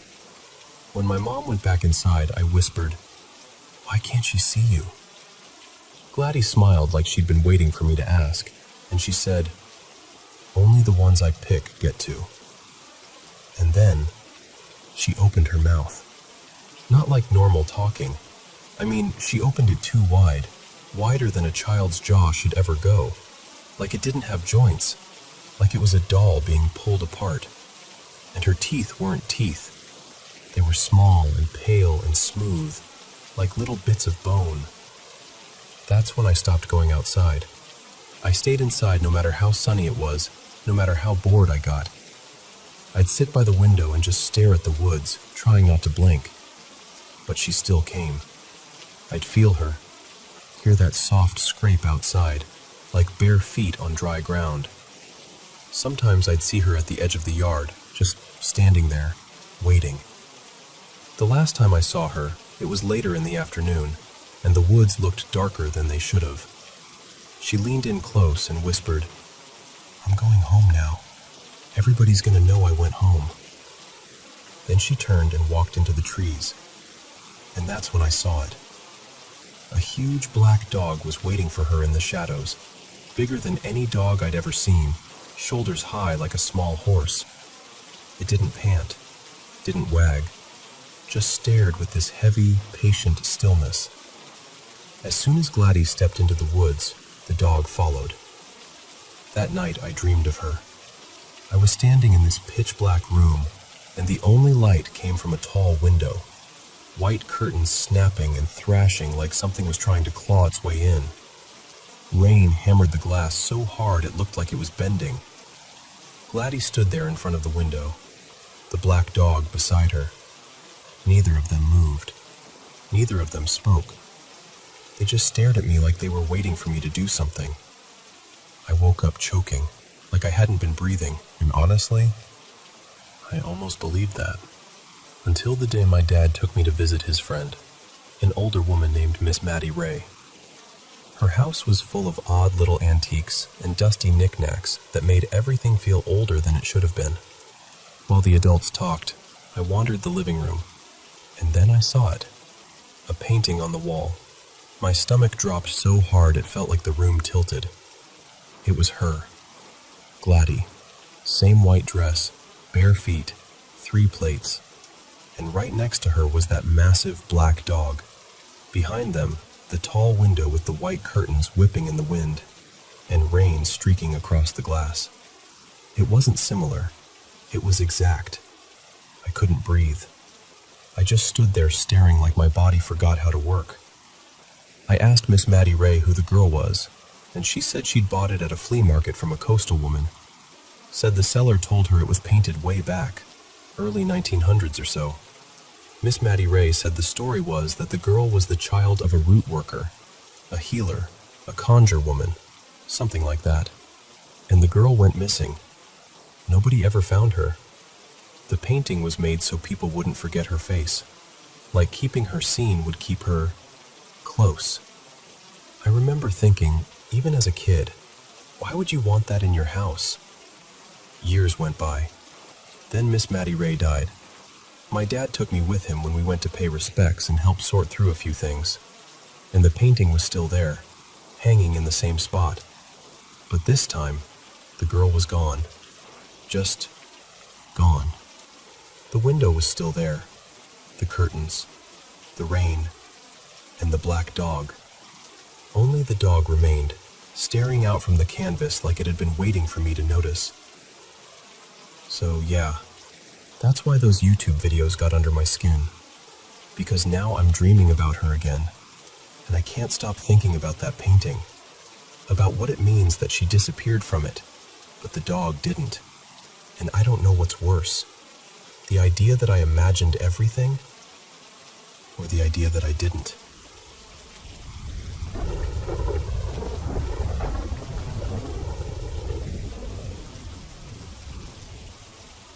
So, let me take you back a few years. In 2018, I was living with my mom again.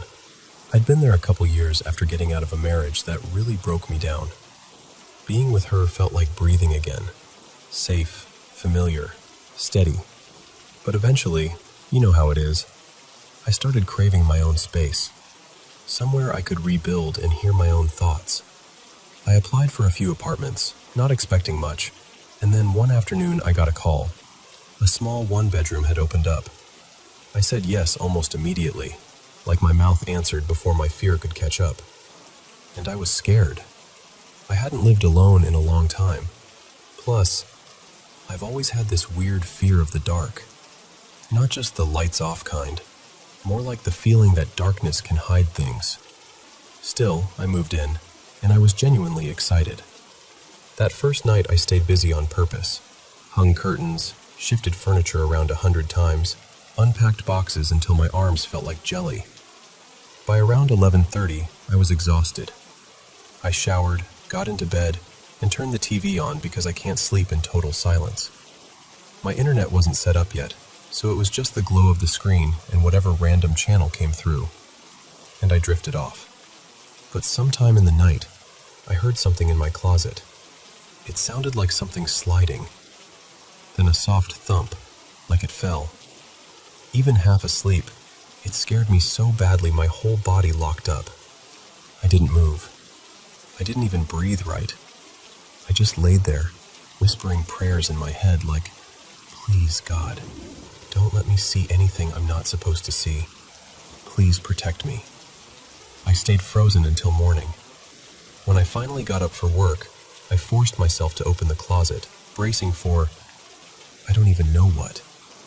It was just a curtain rod that had slid and dropped. And I laughed, like one of those shaky, relieved laughs where you're almost mad at yourself for panicking. But then the thought hit me. How did it move from one side of the closet to the other like that? Curtains don't do that on their own. I tried to brush it off. I really did. A few months later, I met this sweet, handsome guy, my now husband. Back then, He was just this charming man who kept showing up every weekend like he was slowly turning my apartment into our place. And honestly, I loved it. I was getting used to being alone, but having him there made everything feel lighter. One day, I went to work and left him there by himself. When I got home, he goes, "So, there was the biggest spider I've ever seen in your living room. I killed it, but I swear it came out of nowhere." And I just stared at him. Because my apartment was always clean. No bugs, no roaches, nothing. The complex even sprayed regularly. Plus, I barely had any furniture then. There was nowhere for something huge to hide. But again, I told myself, okay, weird, whatever. Then one night I was on the phone with him, making weekend plans, laughing, relaxed. And suddenly, I heard water start running in my bathroom. The bathroom was across the hall from my bedroom, so it wasn't like I was hearing things up close. It was clear as day. I went quiet on the phone, and he was like, "You all right?" And I said, "Yeah, but my shower just turned on by itself." He laughed. "Stop playing." "I'm not playing." I walked into the bathroom, and sure enough, the shower was on, full on running. He tried to explain it away. Water pressure, old pipes, something like that. And I wanted to accept that. I really did. But by then, it started to feel like my apartment had moods, like it was watching to see what I'd ignore. Now this is the part where people either lean in closer or they back away. So about 6 or 7 months after I moved in, my boyfriend, Malik, officially moved in with me. That first week, one night, we went to bed like normal, and I remember opening my eyes and seeing a little girl standing in the doorway. A little black girl, maybe 8 or 9. Her hair was in neat braids, and she was wearing this pale yellow dress that looked like it belonged in an old photograph, like something from the 1950s or 60s. She wasn't moving. She wasn't smiling. Just standing there. I blinked hard, and she was gone. I didn't tell Malik right away. I didn't want to scare him. I didn't want to make it real. But things kept happening. At night, in the bathroom, I'd hear a woman humming, soft and steady, like she was doing it absent-mindedly. The sound seemed to come through the vents, like the walls themselves were carrying it. I'd ask Malik if he heard it, and he'd just look at me like, "Babe, I don't hear anything." Sometimes I'd be watching TV in the living room and catch, out of the corner of my eye, this tall shadow standing in the kitchen doorway. It would feel like it was facing me, like it knew I noticed it. And I'll be honest, after a while, I got used to it. That's what scares me the most when I think back. How quickly your mind can adjust to things it shouldn't have to. Then a year passed, and the activity got louder. Knocking, missing items, things showing up in places we knew we didn't put them. I was also pregnant with my first baby, and Malik kept saying I was just anxious, just hormonal, just extra sensitive. Until one night, we were both wide awake in bed, and we heard knocking. Clear, rhythmic knocking on the bedroom wall. He sat straight up. I remember his face in the TV glow. That look that said, "Oh, okay, so it's not just you." After that, he started changing little things, like sleeping with the ceiling light on. At first I thought it was funny. Mr. Tough Guy needs a nightlight? But then he admitted, real quiet, that he'd been seeing something. He called it an imp. He said he saw it standing at the foot of the bed, that sometimes he'd feel it brush against him, like something rubbing past his body when nothing was there. And then there was the mirror. My mom had gifted me this rotating hallway mirror when I first moved in, one of those swivel ones. Malik hated it. He said walking past it made his stomach turn. Eventually, he started covering it at night like it was a doorway. By the time I had my first son and got pregnant with my second, it felt like the apartment was fully awake. Malik started working a shift where he had to leave around 3 a.m., and every time he left, my heart would drop like I was being abandoned in a house that didn't want me there. So I'd gather everything I needed, diapers, wipes, bottles, my phone, and bring it all into the bedroom. I'd lock the door and wait until sunrise, like I was surviving something instead of living. And then one night, something happened that I still don't like to say out loud. I was in the bedroom, half asleep, and it felt like I slipped into this dream, but not a dream state, like a vision.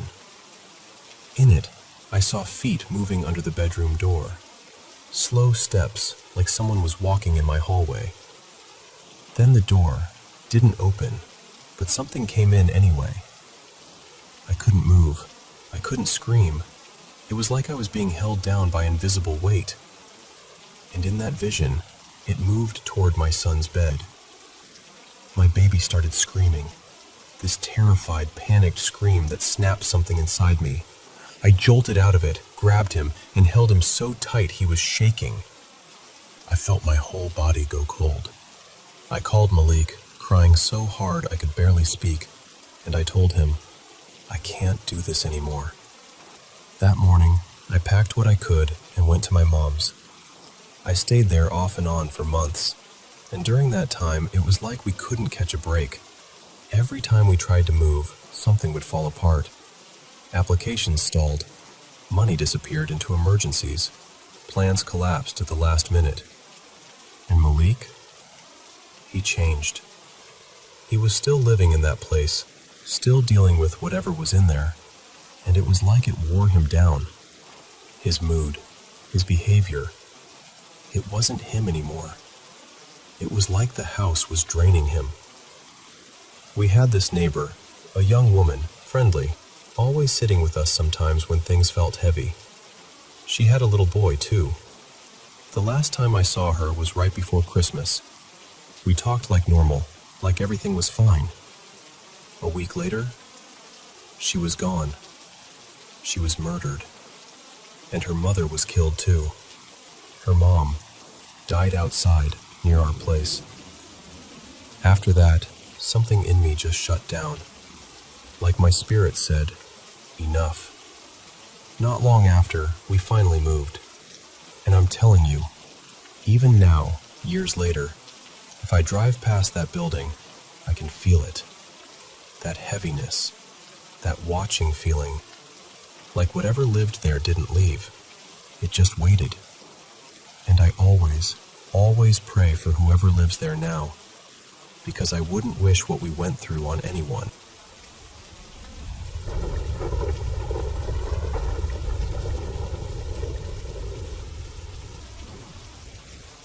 So, growing up, I always felt a little out of place in my own family. Not in the usual, I'm quirky way either. I mean, I'd notice things I shouldn't be able to notice. I could look at someone and know pieces of their story, like grief they never spoke out loud, or something they'd survived that didn't show on their face. And sometimes, this is the part I almost never said out loud. I'd hear people, or catch a glimpse of someone, when nobody was physically there. Whenever I tried to tell my parents, they brushed it off. You've been watching scary movies, or your imagination is getting away from you. And I'm telling you, nobody took me seriously. Not one person. But one night, when I was a teenager, sophomore year, I got my first real, unmistakable encounter. This was mid-2000s. I want to say 2006, maybe early 2007. It was around 3 in the morning, and I'd fallen asleep on the living room couch with the TV low. Then, boom! A loud crash that sounded like it came from right up the street. I shot up, heart pounding, and peeked through the blinds. And sure enough, there was a car smashed into this heavy metal gate across the way, like it had hit it full speed. I could see movement, lights, the kind of chaos where your body wakes up before your brain catches up. It looked like a police chase had just ended right there. I saw a figure jump out of the driver's side and take off running, gone in seconds. And the whole thing happened right in front of my aunt's place. So I grabbed the phone and called her immediately. Like, I didn't even think. I just dialed. She answered groggy, and I'm like, "Auntie Felicia, are you okay? Something just crashed out there." She's trying to wake up while I'm talking fast, and then, while I'm still on the phone with her, I hear a knock at the front door. Not a little tap, a real knock. I remember pulling the phone away from my ear and saying, "Auntie, hold on, somebody's knocking." And she goes, "At this time of night?" I said, "Yeah, I hear it." So I get up, still half asleep, and I go to the door. I didn't open it. I asked first. I said, "Who is it?" And in this very low, soft voice, like a little girl trying not to wake the house, the person says, "Caroline." Just like that. Simple. Calm. I froze for a second and said, "Caroline who?" No answer. Nothing. And I'm standing there staring at the door like, maybe it's someone messing with me. Maybe I misheard. Maybe... So I snatched the door open, and there was nobody there. Nobody. And I don't mean maybe they ran off. I mean, there was no way anyone could have left that porch that fast without me hearing the steps. The porch boards creaked when you breathed on them, okay? You could hear someone coming up before they even reached the top.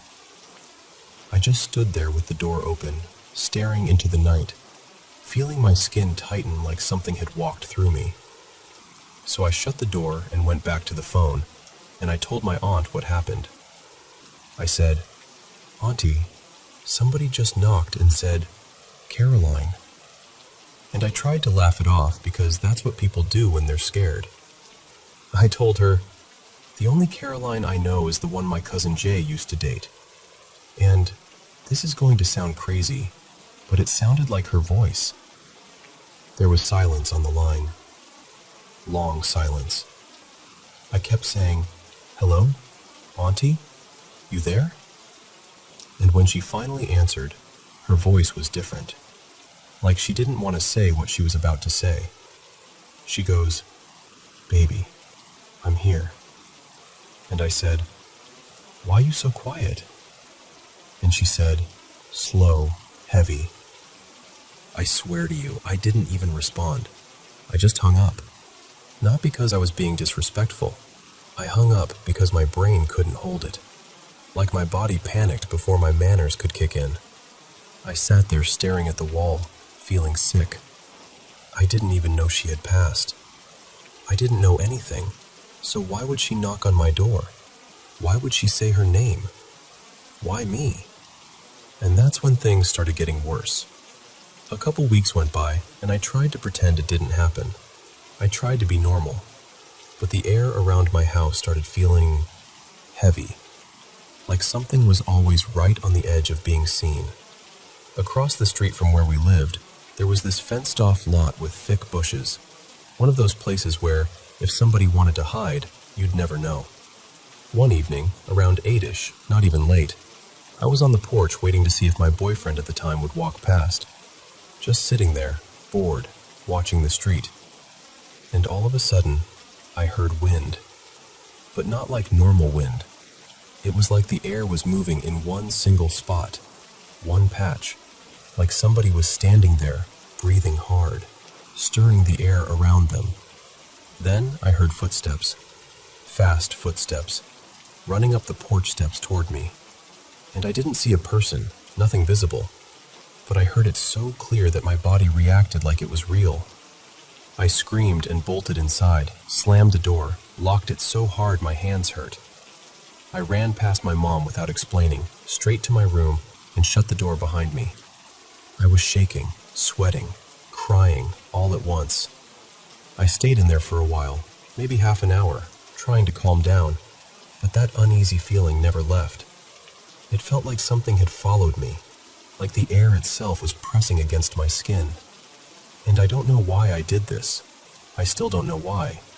But something in me said, turn the lights off.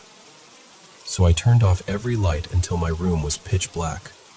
Then I went to the window and pulled the curtain back just enough to look outside. And I almost fell. Because across the street, right by those bushes, I saw her, Caroline, or something that looked like her.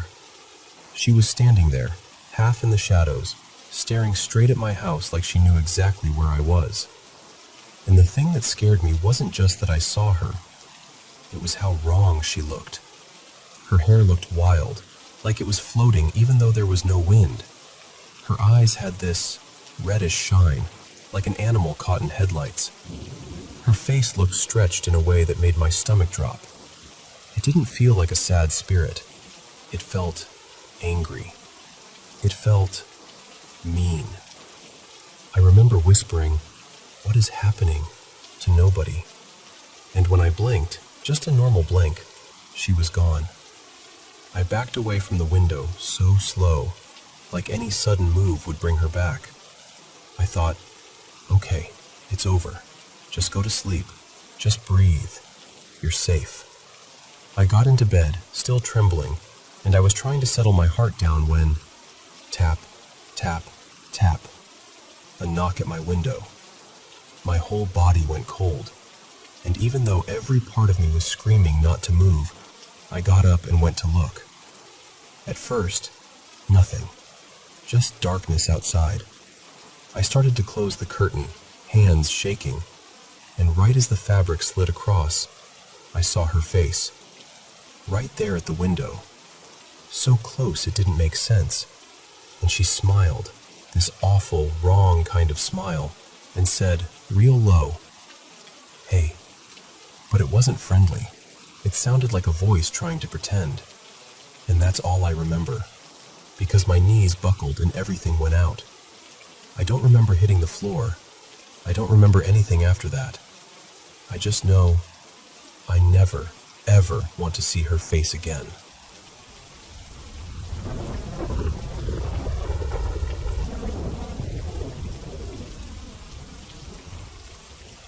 Hey, okay. I'm just going to tell you this the way I'd tell a friend late at night, because I don't know how else to hold it. My name is Mara, and as long as I can remember, I've been sensitive. Like, too sensitive. I notice things other people don't. I'll catch movement where there shouldn't be any. Hear a whisper that doesn't belong to anyone in the room. Feel a shift in the air like someone just walked through me. I've had experiences that weren't just spooky. They were hostile. I've been shoved awake, cornered by shadows, left shaking in a way I can't explain away. So I've learned to do the usual things. Protect myself. Keep my boundaries. Don't invite anything in. Don't talk to it. Don't react. And it still finds me anyway. This started maybe 10 days ago, give or take. My life is actually pretty good. My marriage is steady, safe, loving, the kind of comfortable that feels like home. We've also been trying to bring a little spark back into things, you know? Not because anything is wrong, just because life gets busy and you want to stay connected. We've talked about it more openly lately. Little conversations in passing, teasing, laughing, that kind of thing. And I hate even saying this out loud because it makes my skin crawl now, but it's like something heard us, like something was listening. The first moment happened in the kitchen. My husband was upstairs with our kid, building some ridiculous block tower and making the kind of chaos that somehow sounds adorable when it's not happening right next to your head. I was cooking, stirring something on the stove, wiping counters, that whole multitasking dance. And I felt it. That sensation like someone steps behind you and you don't need to look to know you're not alone.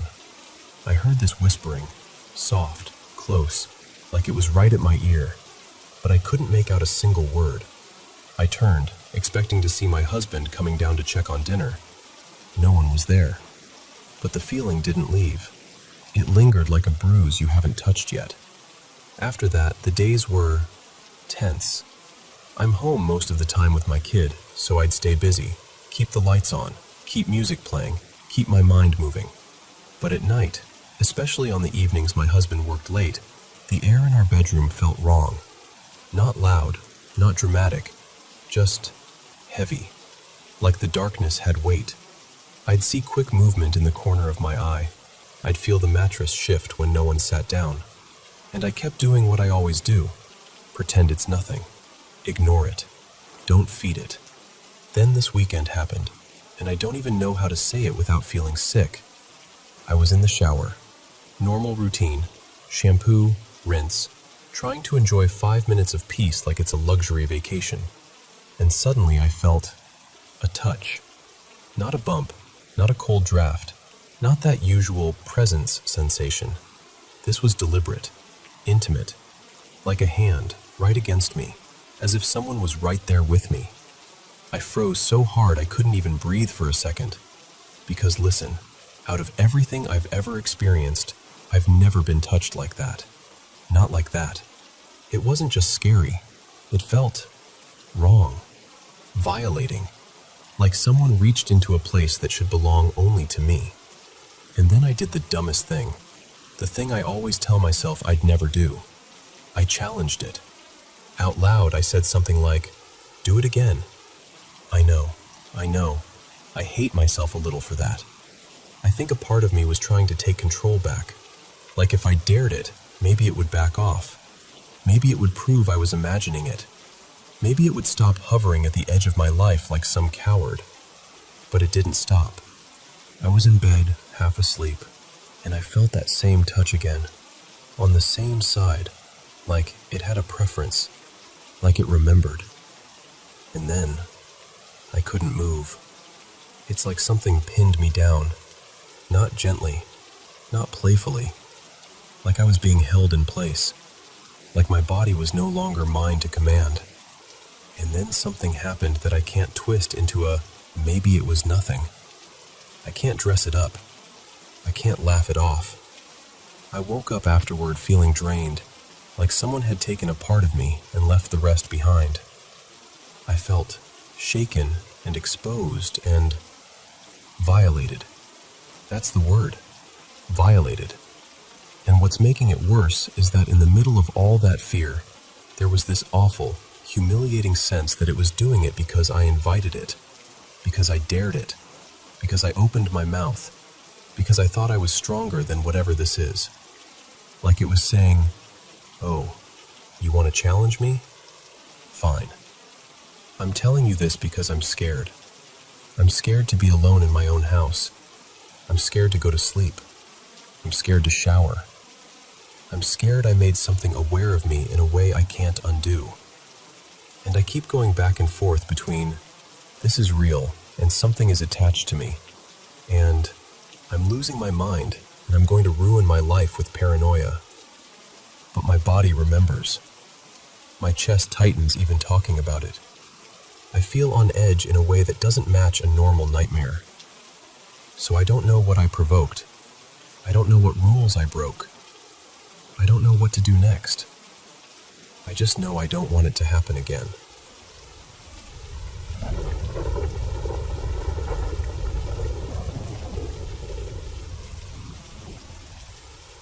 So, there's this little routine I used to have, and honestly, I miss it sometimes. I'd load my yellow Labrador, her name was Lacey, into the car, and we'd drive just a bit outside our village. Not far, maybe a couple kilometers. Just enough to get into that quiet countryside where the roads turn to dirt and the fields open up. Lacey was the kind of dog who didn't wander off like she had something to prove. She stayed near me, circled back often, always checking in, devoted in that calm, steady way dogs can be, like, "I'm here, I've got you." I'd park at the end of this little farm road, step out, light a cigarette, and let her stretch her legs and run. And the thing is, this wasn't some creepy place. It was the opposite. Wide open, flat land, marshy in spots, low brush, a few scattered trees, but mostly you could see everything in every direction. If someone was out there, you'd know. Sometimes you'd spot a distant tractor or maybe a jogger way off, but usually it was just us and the daylight. Still, I'm American, so you know how it is. Even in a safe place, I'm aware. I carried pepper spray, mostly out of habit, and I had a big dog, so I felt fine. But two things happened out there. Two separate trips, same spot, and neither one was scary exactly. That's what's weird. I wasn't panicked. I wasn't even shaking. I was just bothered, like something in me never quite filed it away. The first time, Lacey and I were standing there, just looking out over the brush, and I noticed this small brown leaf. Just a regular dead leaf. Dry, curled, nothing special. Except it wasn't falling. It was hanging, suspended in the air in front of us, at about eye level. And before you ask, no, there wasn't wind. The air was dead still, and there wasn't a branch above it, no bush holding it, no spiderweb strand that I could see, no filament catching the light, nothing. It just hovered there, moving the tiniest bit, like an inch back and forth, as if it was deciding whether to drift away, but never committing. And Lacey saw it too. That's part of what makes it stick in my head. She stopped running and came over and stared up at it, ears forward, that intense dog focus like she was watching a squirrel, except it was a leaf floating in midair. I stood there for, honestly, close to a full minute, just watching it like I was waiting for reality to correct itself. And then I reached out and plucked it. Just took it out of the air. It felt like a leaf. It looked like a leaf. It wasn't sticky. It wasn't caught on anything. I held it up for Lacey to sniff, like, "Are you seeing what I'm seeing?" And she leaned in like she was just as confused as I was.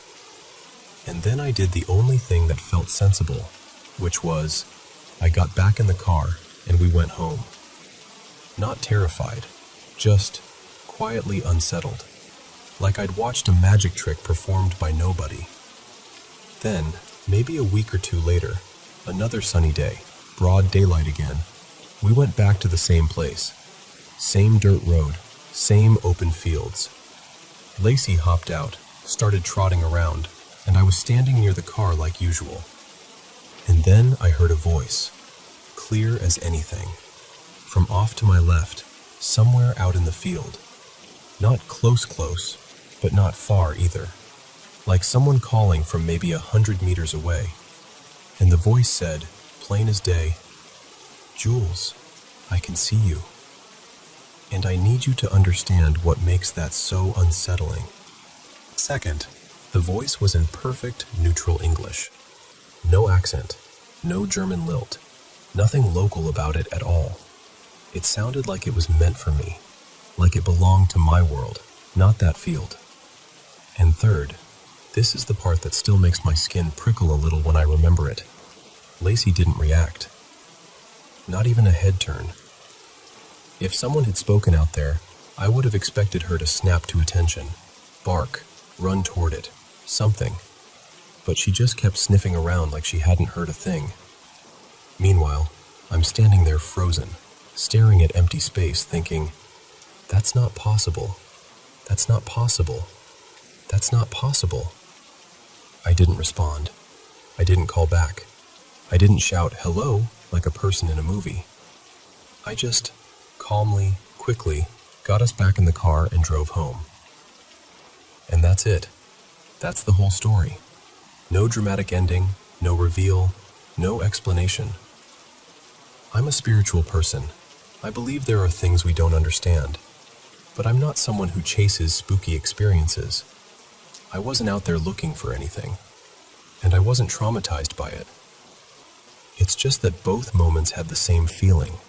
Not threatening, but wrong. Like the world glitched for a second and then kept going, and I was the only one who noticed.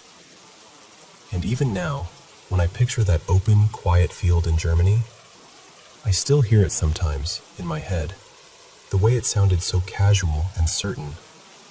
Jules, I can see you.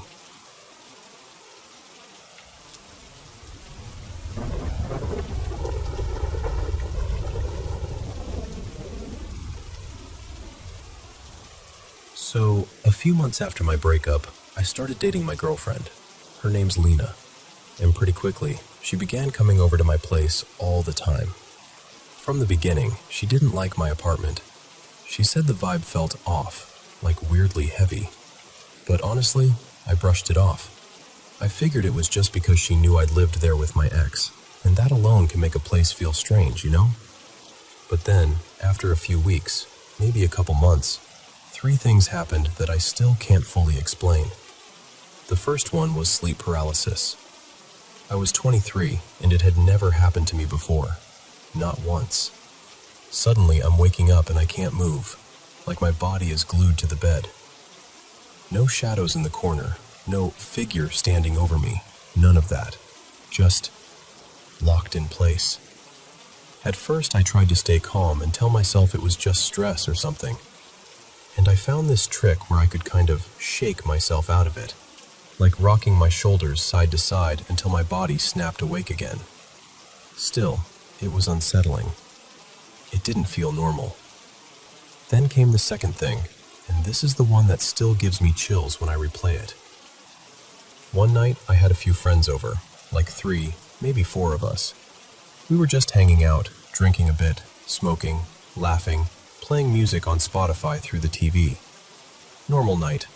Nothing dramatic.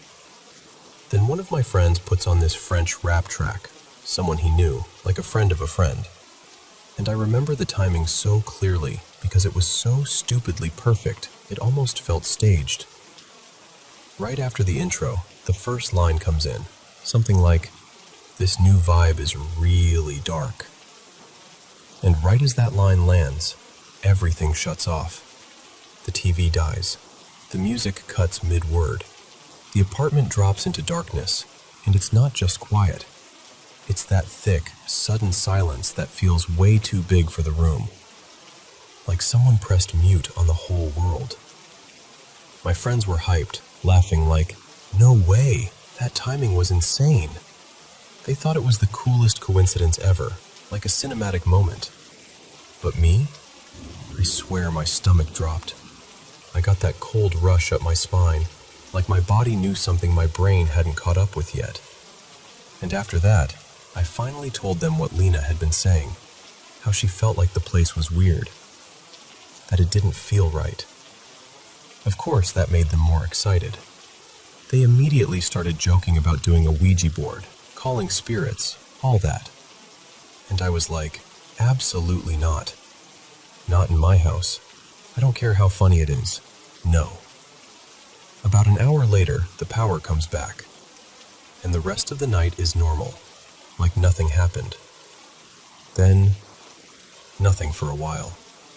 Until another night, a few weeks later, maybe longer, I throw a small party again. This time there are like 5 or 6 people over, and the electricity goes out again. No dramatic timing this time, just annoying like, seriously? Not again. So we do the obvious thing. We put my phone on the table, throw on a playlist, and keep the night going until the power comes back. Music's playing, people are talking, it's fine. Then suddenly the music stops. At first I think the playlist ended, but it didn't. And then I realize my phone is buzzing. Someone's calling me. My phone is on silent, so the only sound is that low vibration rattling against the tabletop. And my phone is near the edge. The vibrations keep nudging it, millimeter by millimeter, until it finally slides off. It drops. Bang! Loud as hell. And I'm not exaggerating. The exact moment it hits the floor, the lights come back on. Electricity returns instantly, like the apartment waited for that impact as some kind of cue. And I'm standing there, with my heart pounding, just thinking, what are the odds of that? After that, nothing major happened again. No big dramatic power cuts with perfect timing. I eventually moved out a couple months later, mostly to be closer to work. But I'd be lying if I said those nights weren't in the back of my mind. Here's the thing. I'm not even religious. I'd call myself agnostic. I don't want to believe in ghosts. I'm usually the type to look for the boring explanation first. But those moments, they mess with you. Maybe it was coincidence. Maybe the building had bad wiring. Maybe my phone falling and the power returning was just random timing. Or maybe, just maybe, something was there, and it really didn't like the music. I don't know. All I know is, since leaving that place, I haven't experienced anything like that again. That was around 2 years ago now. Although, I still get sleep paralysis sometimes. So, yeah, make of that what you want.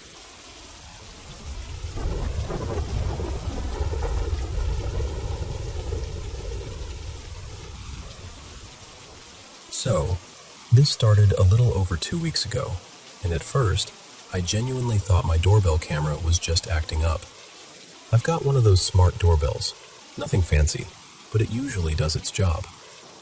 The weird part was, during the day, it recorded perfectly. Clear video, normal motion alerts, everything. But at night, whenever it detected movement right in front of my door, the video would either glitch into a mess of static or just snap into a black screen like someone had shut its eyes.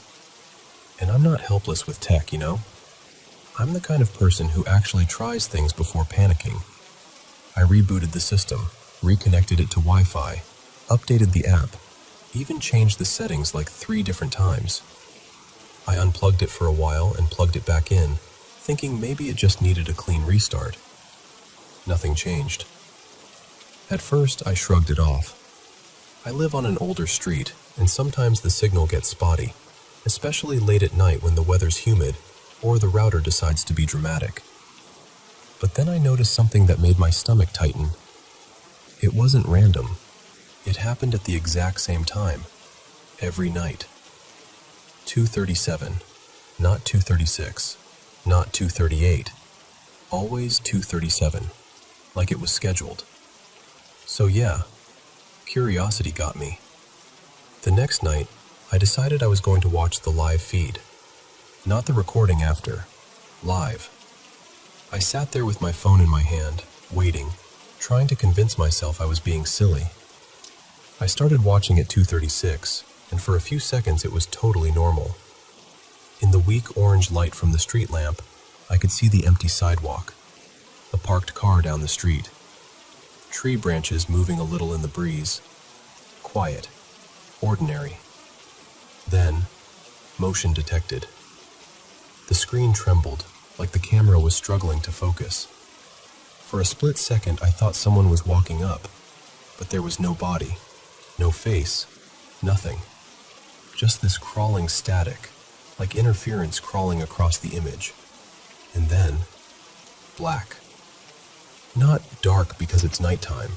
I mean black, like the feed had been erased, like someone had pressed their palm over the lens. I remember standing up so fast my chair scraped the floor. I went straight to the window and pulled the curtain back, and I'm telling you, there was no one outside my door. The streetlights were still on. The road looked exactly the same as it always does. Everything looked normal. But I didn't feel normal. I waited, maybe a minute, maybe 2, long enough for my nerves to start buzzing in my arms. And then my phone feed suddenly returned like nothing had happened. Only, something had changed. Right in the center of the camera's view, near my doormat, there was a mark on the ground. And it didn't look like dirt.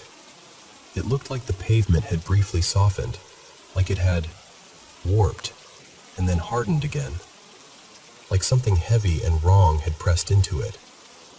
The shape was what really got me. It wasn't a shoe print. It wasn't even a normal footprint. It was long and narrow, almost like a stretched handprint, but with 3 distinct, separated toes. Thin, pointed, too evenly spaced, like something that didn't bend the way it was supposed to bend.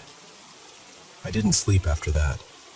I tried, but every time I closed my eyes, I kept seeing that shape. The next morning I checked the footage. The 2:37 clip was missing, completely gone, like it had never existed. But what made my skin go cold wasn't the missing recording. It was something else the camera captured later. A single-frame snapshot at 4:09. Just one image saved by the system like a glitchy afterthought. 2 round eyes, bright, still, reflective, like an animal caught in headlights. Except they weren't angled like an animal's. They were level, centered, staring straight into the lens. Like whatever it was knew exactly where to look. And since then, it keeps happening. Every night at the same time, 2:37, the feed breaks down. The footage disappears, like the camera is being punished for trying to see. But do you know the worst part? Last night, I was watching again. I told myself I wouldn't, but I did. I was staring at the screen, holding my breath, waiting for the moment it always happens. And right before the feed collapsed into black, I saw something in the reflection. Not on the sidewalk, not under the streetlight, in the shadow near my door, where the camera barely reaches. A shape. Tall, leaning, like it was bending forward, like it was trying to stay hidden but couldn't resist looking. And I swear to you, this is the part I can't stop thinking about. It wasn't looking at my door. It was looking at me. Like it knew I was watching. Like it had been waiting for me to notice.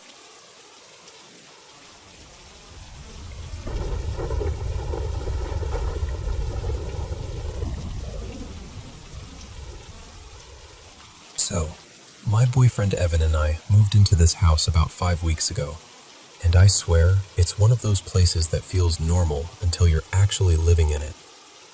It's a simple layout, 1 main floor, and then a fully finished basement. Nothing about the basement looks creepy. Clean walls, decent lighting, normal hallway. But the second you walk down there, your body just knows. Every single person who's visited has said some version of the same thing. I don't like it down here. And they always point to the same spot. The back bedroom, last door on the left.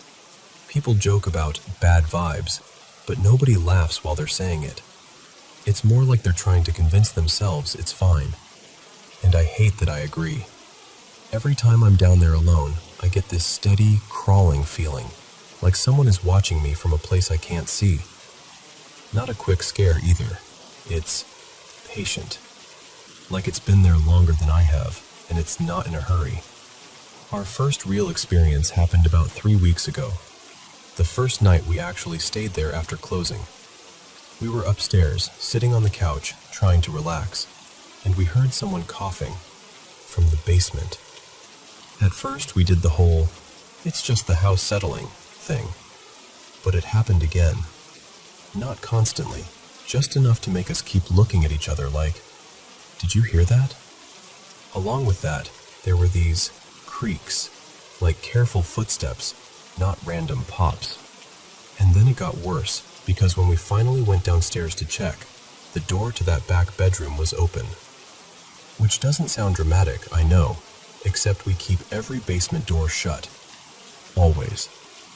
It's become this weird habit already, like we're trying to keep the basement contained.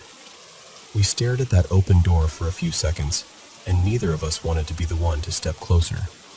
So we closed it, told ourselves it was a draft or something stupid, and went upstairs. That night, Evan woke up screaming, like full panic, pointing at the corner of our bedroom and yelling that someone was standing there. I turned on every light so fast I'm surprised I didn't break the switch. There was no one. Nothing. No movement, no shadow, no explanation. Just Evan shaking and sweating and staring at the corner like it had teeth. After that, we didn't really sleep. We did that half-sleep thing where your eyes close but your brain stays wide awake, listening. After that, things stayed mostly quiet. If you ignore the occasional groan from the basement, or the weird little noises that make you pause mid-sentence. But then there's our cat. We brought her with us. She's usually sweet, a little clingy, normal cat stuff. But since we moved in, she's been different. Like someone swapped her out. She'll sit at the top of the basement stairs and just stare down for long stretches, ears forward, totally still. And when I'm alone, I keep catching her peeking around corners and watching me like she's tracking something I can't see. It's not cute. It's unsettling. Because it feels like she's looking past me. A few nights ago, Evan's parents temporarily moved in with us. They took the upstairs room, so Evan and I moved into the basement, but not the bad bedroom.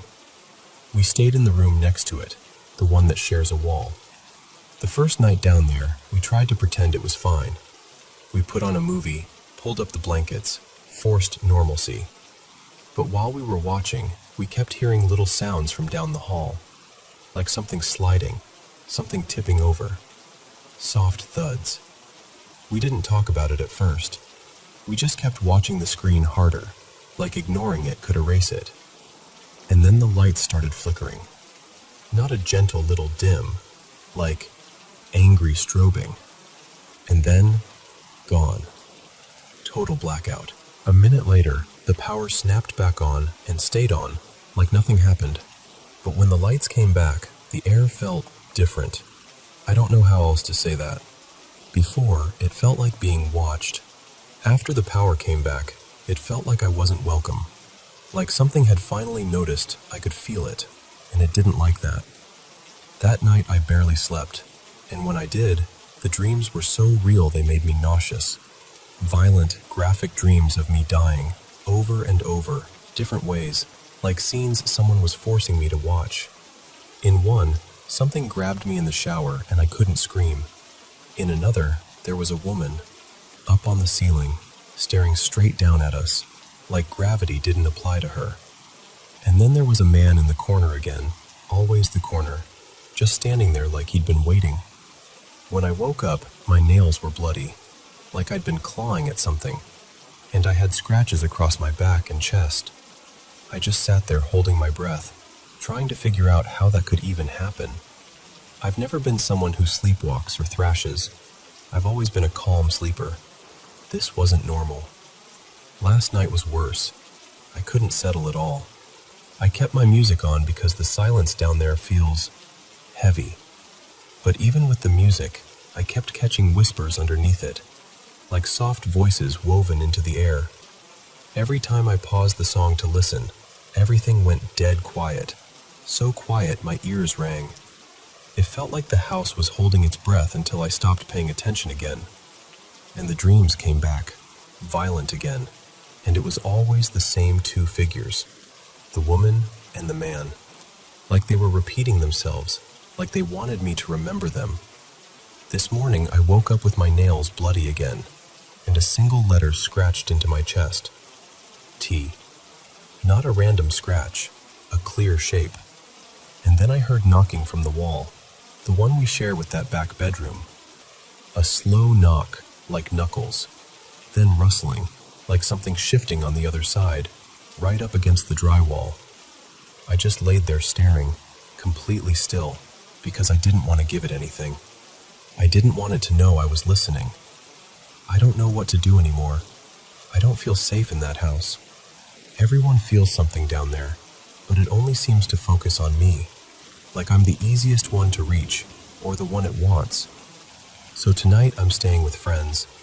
I need to get out of that house, even if it's just for a night, because I can feel myself unraveling. I'm exhausted, I'm scared, and it feels like the basement is getting bolder. And the part that keeps looping in my head is this: what if it's not trying to scare me? What if it's trying to drive me out?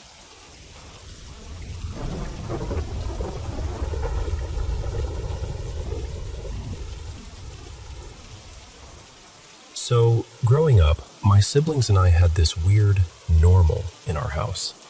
Things we didn't even question after a while because it happened so often.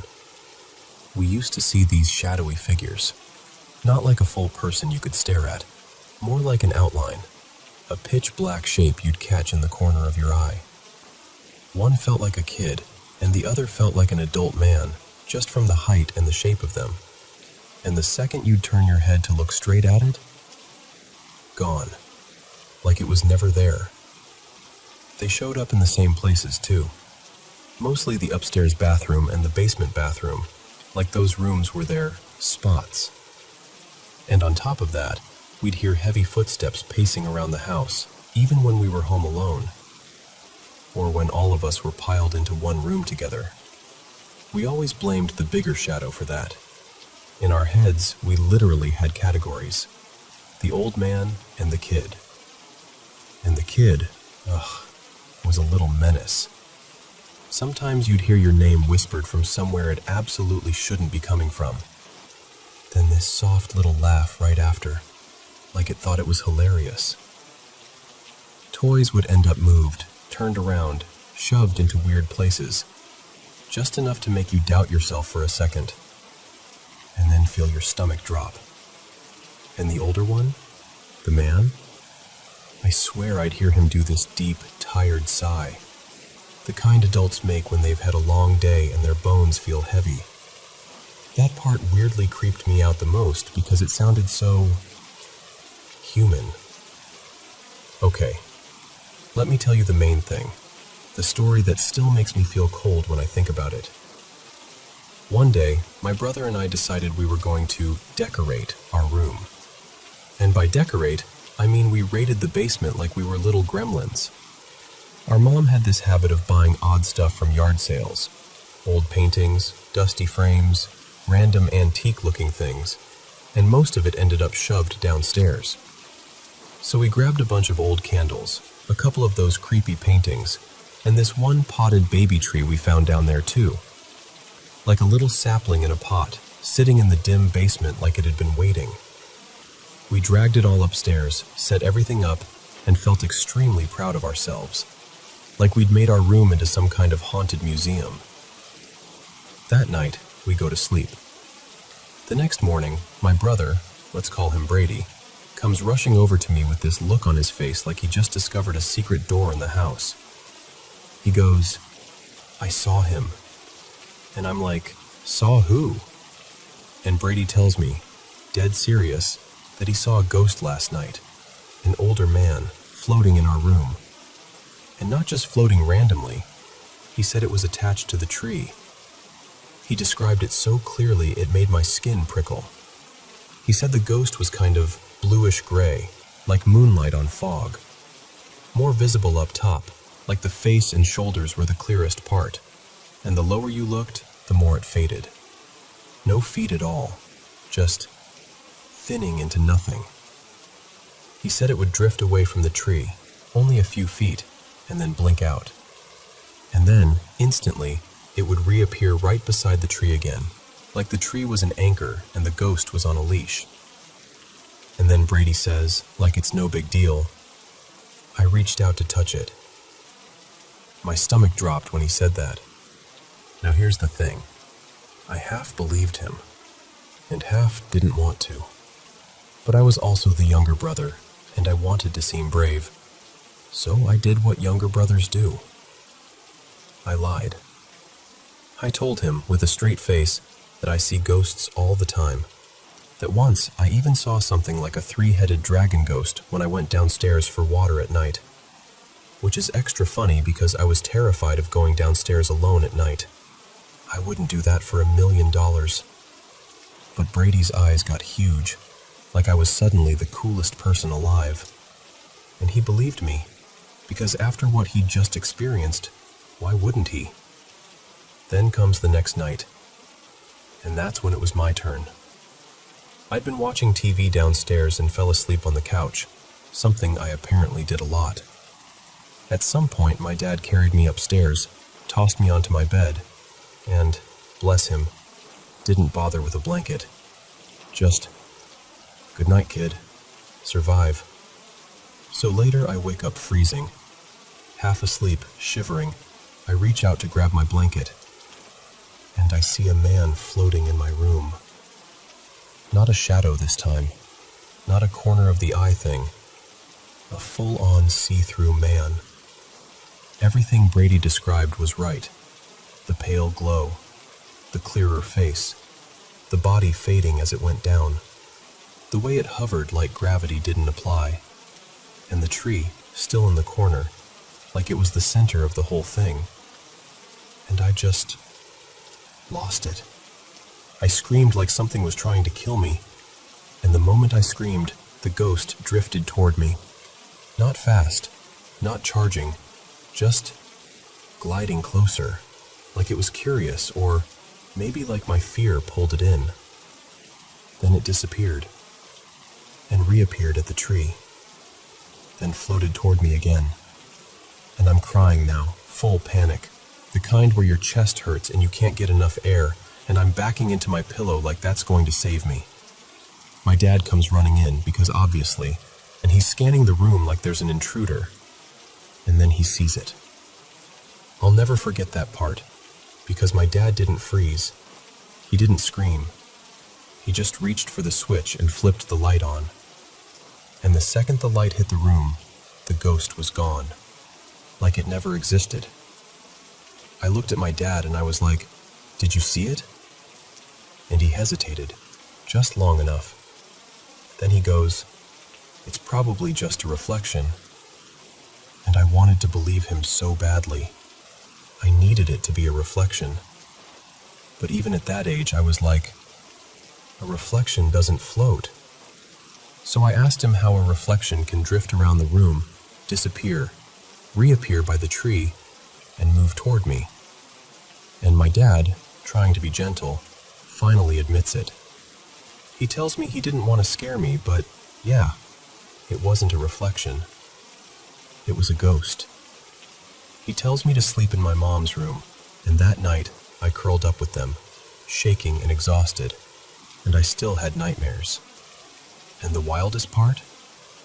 Brady and my dad later slept in our room again, with the lights off, like it was no big deal. Like having a pale, tired-looking man casually floating near a baby tree in the corner was just another Tuesday. Meanwhile, I'm in the other room, clinging to my mom, wondering how anyone on earth could fall asleep with that hanging over their heads.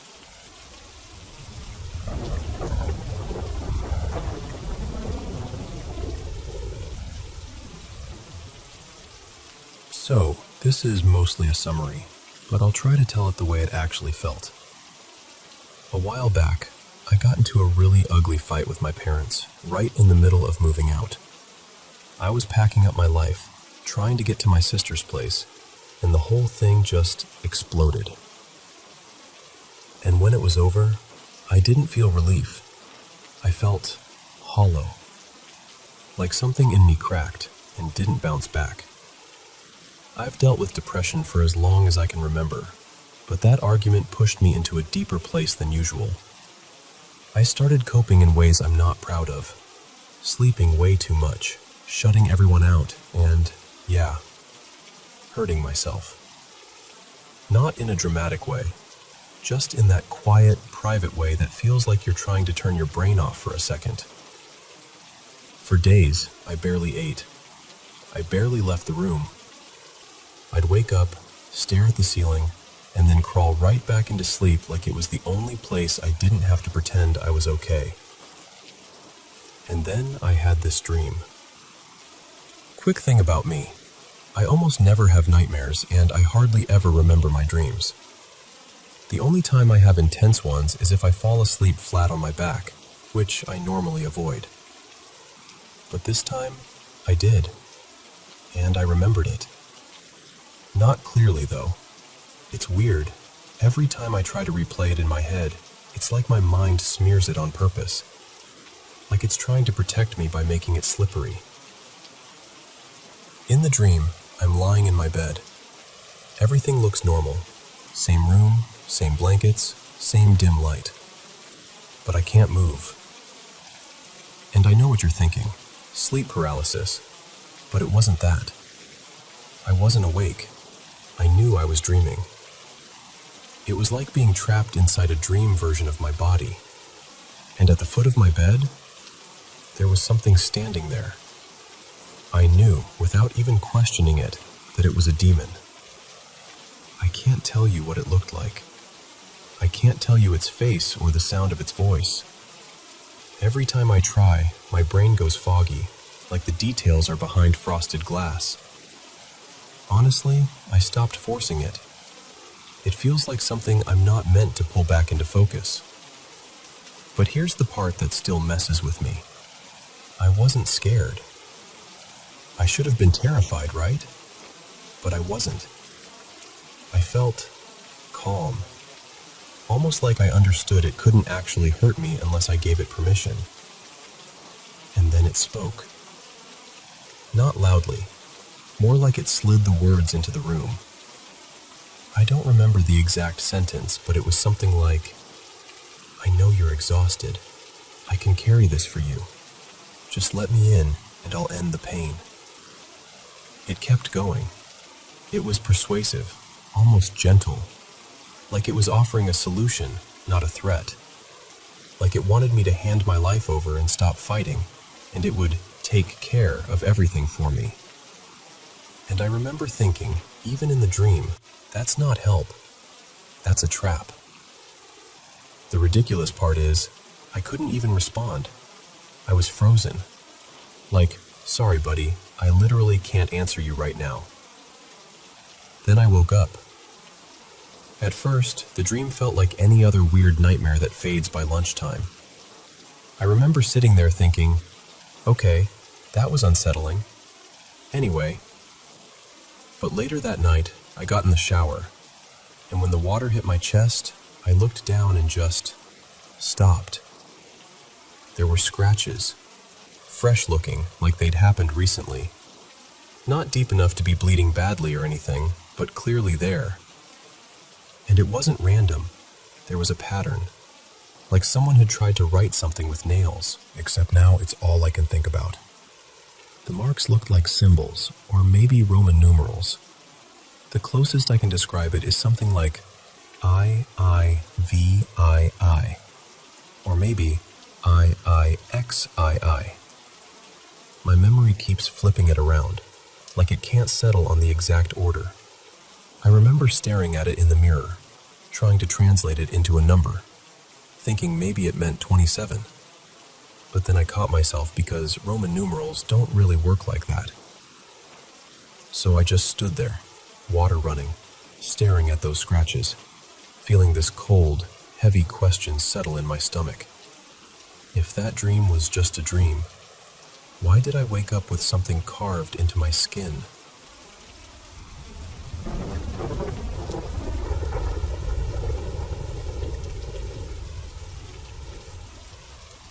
Hey, so I want to tell you something that still gives me chills when I think about it. This isn't a made-up story, and I'm not trying to dramatize anything. These were things my family and I genuinely lived through over a couple of years, around 2019 to 2021, when life moved us from our hometown into the city. It was just the three of us then, my mom, my younger sister, her name's Rhea, and me.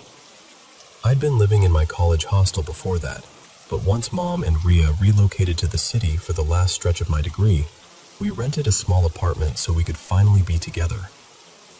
The place was simple. A tight little living room, a kitchen, and at the far end of the living room, there was this short corridor leading to the bathroom. 2 bedrooms faced each other across that corridor. Nothing fancy, nothing unusual at first glance. But the very first night, we slept in the living room, all 3 of us.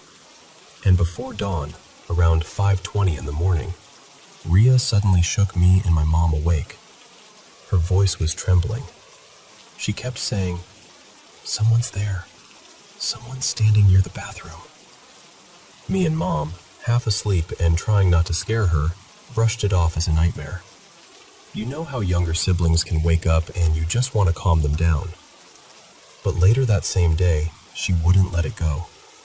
She said she didn't just feel something, she saw something. A shadow-like figure. And the detail that made my stomach drop even then. She said it looked impossibly tall. Like 6.5 feet, maybe taller, just standing there in the corridor. Mom told her to pray before sleeping. We tried to move on, and for a while, nothing happened. But something shifted in the house anyway. A few months went by and we started fighting, constantly. Not normal disagreements. I mean the kind of arguments that erupt out of nowhere, over the smallest things, and somehow become huge. The air in that apartment felt heavy, like we were all on edge without knowing why. Sometimes it would take days, weeks, for things to calm down. Then one evening, Ria was in one of the bedrooms, standing in front of the mirror, combing her hair. And suddenly, she sprinted out like she was being chased. She was pale. Her hands were shaking so badly she dropped the comb on the floor and didn't even think to pick it up. She said, "I saw an old woman. Not in the room, in the mirror." She swore she saw the face of an elderly woman hovering just above her head in the reflection, like someone had leaned in behind her. That was the first time my mom and I looked at each other and didn't immediately say, "It's nothing." That night, we called my dad. He was working abroad at the time, and when we told him everything, especially the part about the figure and the mirror, he didn't argue with us. He just said, very calmly, "Start looking for another place." We tried. Honestly, we did. But it was one problem after another. Budget, distance, availability. And since we were both nearing the end of our studies, we kept telling ourselves, just get through this. Just one more year. Then came the incident I can still picture like a photograph. One afternoon, I went with my mom to a nearby supermarket to grab groceries. We were gone for what we thought would be no more than 10 minutes. It was bright daylight, and Ria agreed to stay home because, daytime felt safer. When we left, she was sitting on the sofa watching TV. And then, while she was alone, the power suddenly cut out. The screen went black. Not standing this time. Sitting. Close. She told me later she couldn't even breathe properly. She didn't dare turn her head. She just froze, staring straight ahead, praying we'd come back fast. And when my mom and I opened the door, it was like the air changed. She said the figure vanished the moment we walked in, like it had never been there. After that, everything got worse because the world shut down. COVID hit, lockdown started, and we were trapped inside that apartment for months with online classes. No escape, no normal routines, no easy way to hunt for a new place. The walls felt closer every day. Then one night, this is the moment that finally broke something inside me. Ria and I were watching TV in the living room. Mom went to the bathroom. My phone started ringing and it was in the bedroom. So I got up and walked from the living room into the bedroom to grab it. And the second I stepped in, Ria screamed. Not just called out, she screamed, "Mom! Mom!" Mom rushed out of the bathroom, and I ran back into the living room, phone forgotten. Ria was shaking so hard, her whole body looked like it was shivering from cold. But the room wasn't cold. She could barely speak, but she forced the words out. She said she saw the tall shadow figure move, fast, across the doorway of the room I'd just entered, and disappear into the other bedroom. Like it was watching us, tracking us, and it didn't care that we were all awake. After that, we started praying every day. Not casually, seriously. Morning, evening, whenever the air felt wrong. And slowly, the strange things started happening less. Not completely gone, but quieter. Like whatever it was didn't like being noticed. Eventually, I finished college. Ria finished high school. We never found another apartment in time, so we packed up and went back to our hometown the moment we could. And I remember my mom saying, almost like a promise to herself, "We're never coming back here again." because some places don't just feel uncomfortable. Some places feel wrong. And I know it sounds cinematic. I know it sounds like the kind of thing you'd see in a movie and roll your eyes at. But this happened to us. All of it. Now Ria and I have moved on with our lives. We actually left the country and we live in Dubai now. But even here, even in a bright, busy city full of people, sometimes, when I wake up too early, when it's still dark and quiet, I still think of that corridor, and the way my sister's voice sounded the first time she whispered, "Someone's there."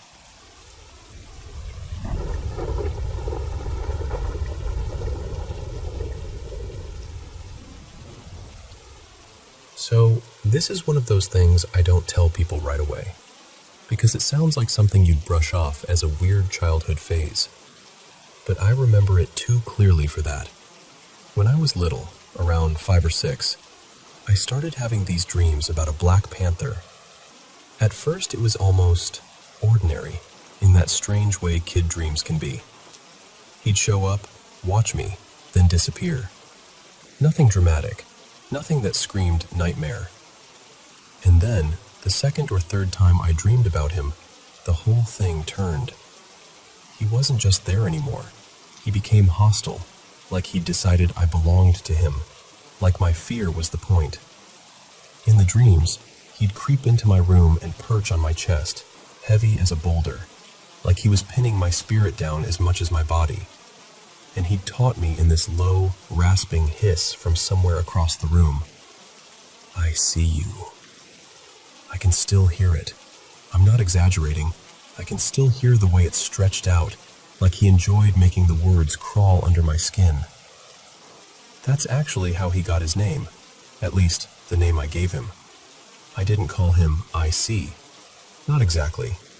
In my head it came out as something like I-zai, a kid's version of the sound that haunted me. And what makes it creepier is that it didn't start in every house. It started in that house. My family had just moved.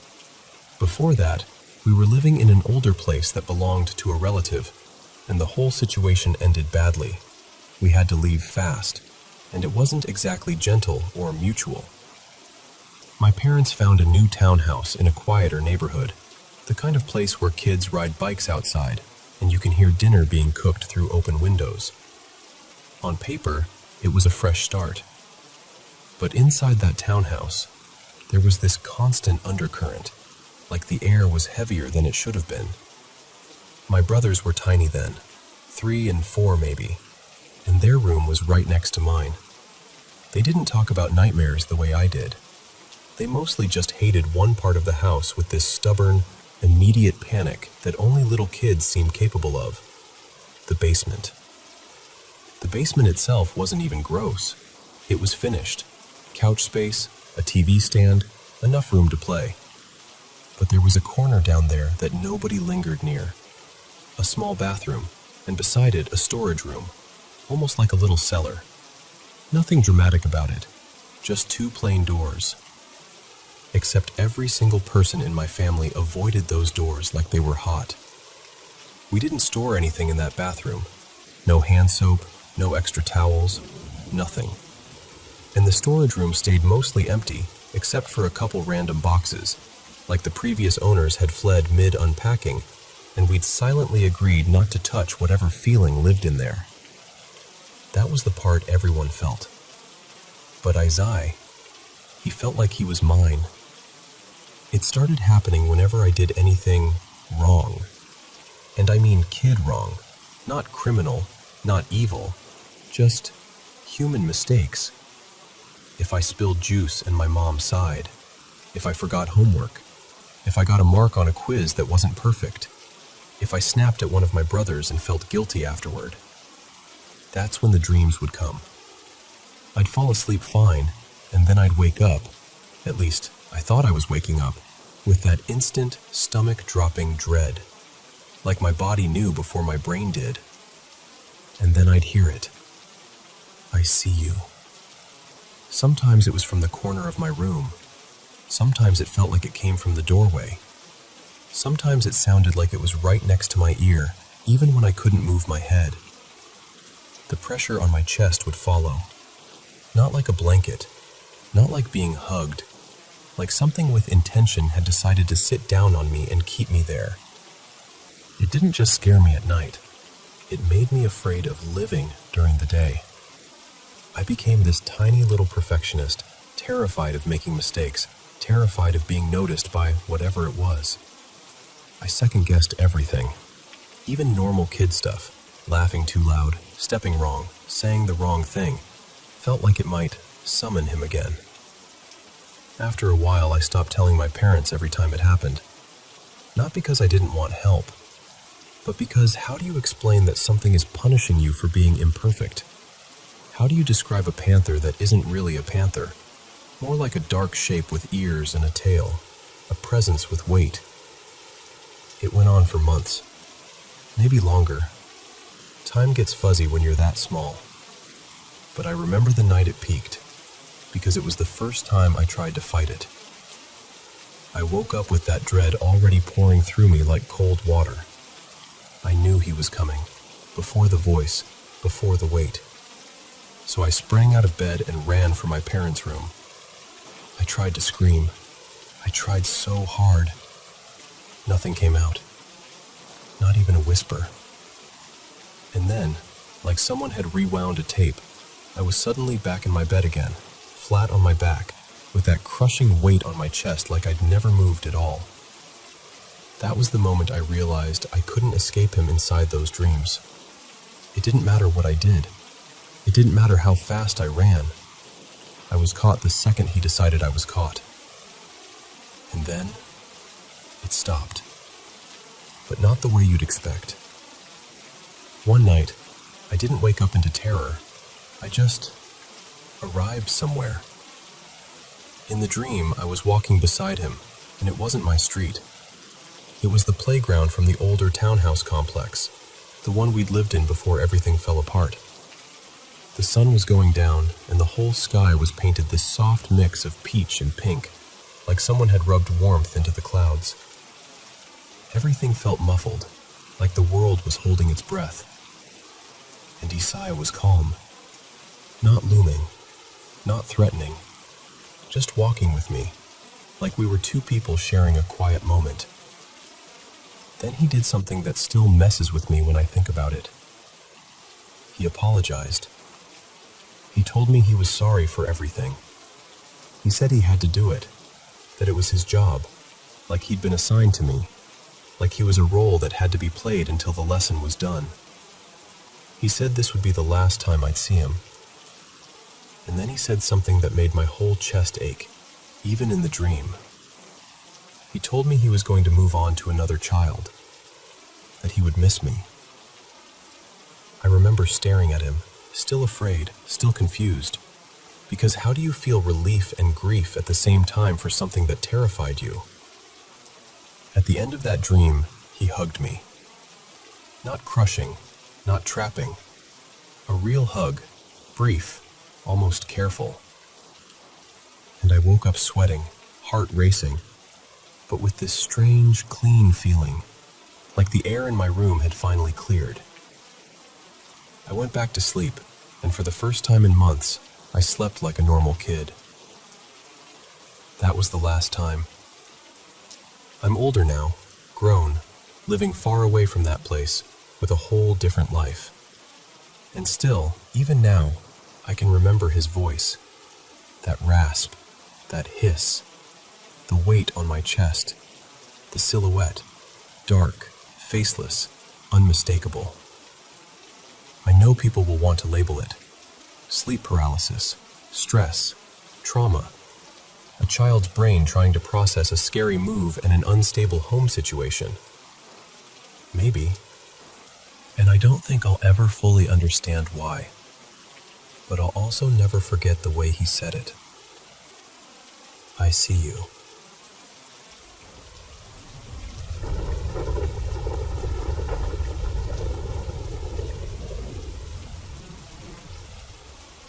Hey, so this is a short one, but it stuck with me for years. I still find myself replaying it in my head, like my brain never filed it away properly. Back in 2013, my family and I were living in this older apartment that had been carved out of what used to be a full-sized house. You could feel that history in it. 2 floors, an attic space, even a basement below us. It was the kind of place where the floors creaked in a way that made you think you heard footsteps, even when you knew you were alone. That day was totally normal. My son was at school, my wife was at work, and I was home by myself, just sitting in my chair in the living room, half watching TV, half zoning out. I remember feeling comfortable, safe, like the world was on pause. And then, this bang. Not like a knock, not like something falling. A bang that sounded like the air itself got punched. Before I could even stand up, 3 people came rushing in, all masked, all moving fast, like they'd done it before. My mind couldn't catch up. I was just staring at them like I'd suddenly been dropped into the wrong movie. One of them raised a gun and pointed it straight at my head. I didn't even have time to speak. There was a flash, a crack, this sharp, violent sound, and I felt something slam into my head. It wasn't like getting punched. It was heavier than that, like a hard impact that stole the strength from my whole body in one instant. I remember going limp, and I distinctly remember the back of my head hitting the chair as I folded. And then the strangest part happened. I couldn't move, couldn't lift a finger, couldn't even flinch, but I felt like I was sinking, like my body was dropping through the chair. It was like the chair stopped being solid, and I just slid through it into this dark space beneath everything. But here's the thing. Even though it felt like I was falling into darkness, I could still see my living room. I could see the TV glow. I could see my body slumped there. I could see the 3 masked people. It's hard to explain without sounding dramatic, but it felt like I was somewhere else and still in the room at the same time. Like my perspective had detached from me, but didn't leave. I don't think it lasted long. In that weird, dark under place, time didn't feel normal. But I remember 2 of them staying near the doorway, watching, while the one with the gun started messing with stuff on the entertainment center, moving things around like he was searching for something specific. And then, just like that, I snapped awake. I came back in my body like someone shoved me into it. I was drenched in sweat. Not a little sweat, like I'd run a race in my clothes. The back of my chair was wet. My head felt unbearable, like the front half of my skull had been crushed inward. It was this deep, splitting migraine that made the room tilt and blur. I stood up, and my balance was messed up right away. My legs felt weak, like they weren't fully mine yet. I stumbled to the kitchen, grabbed a cold bottle of water, and then went to the bathroom and dug around for something. Anything. So I took some Excedrin and tried to breathe through it.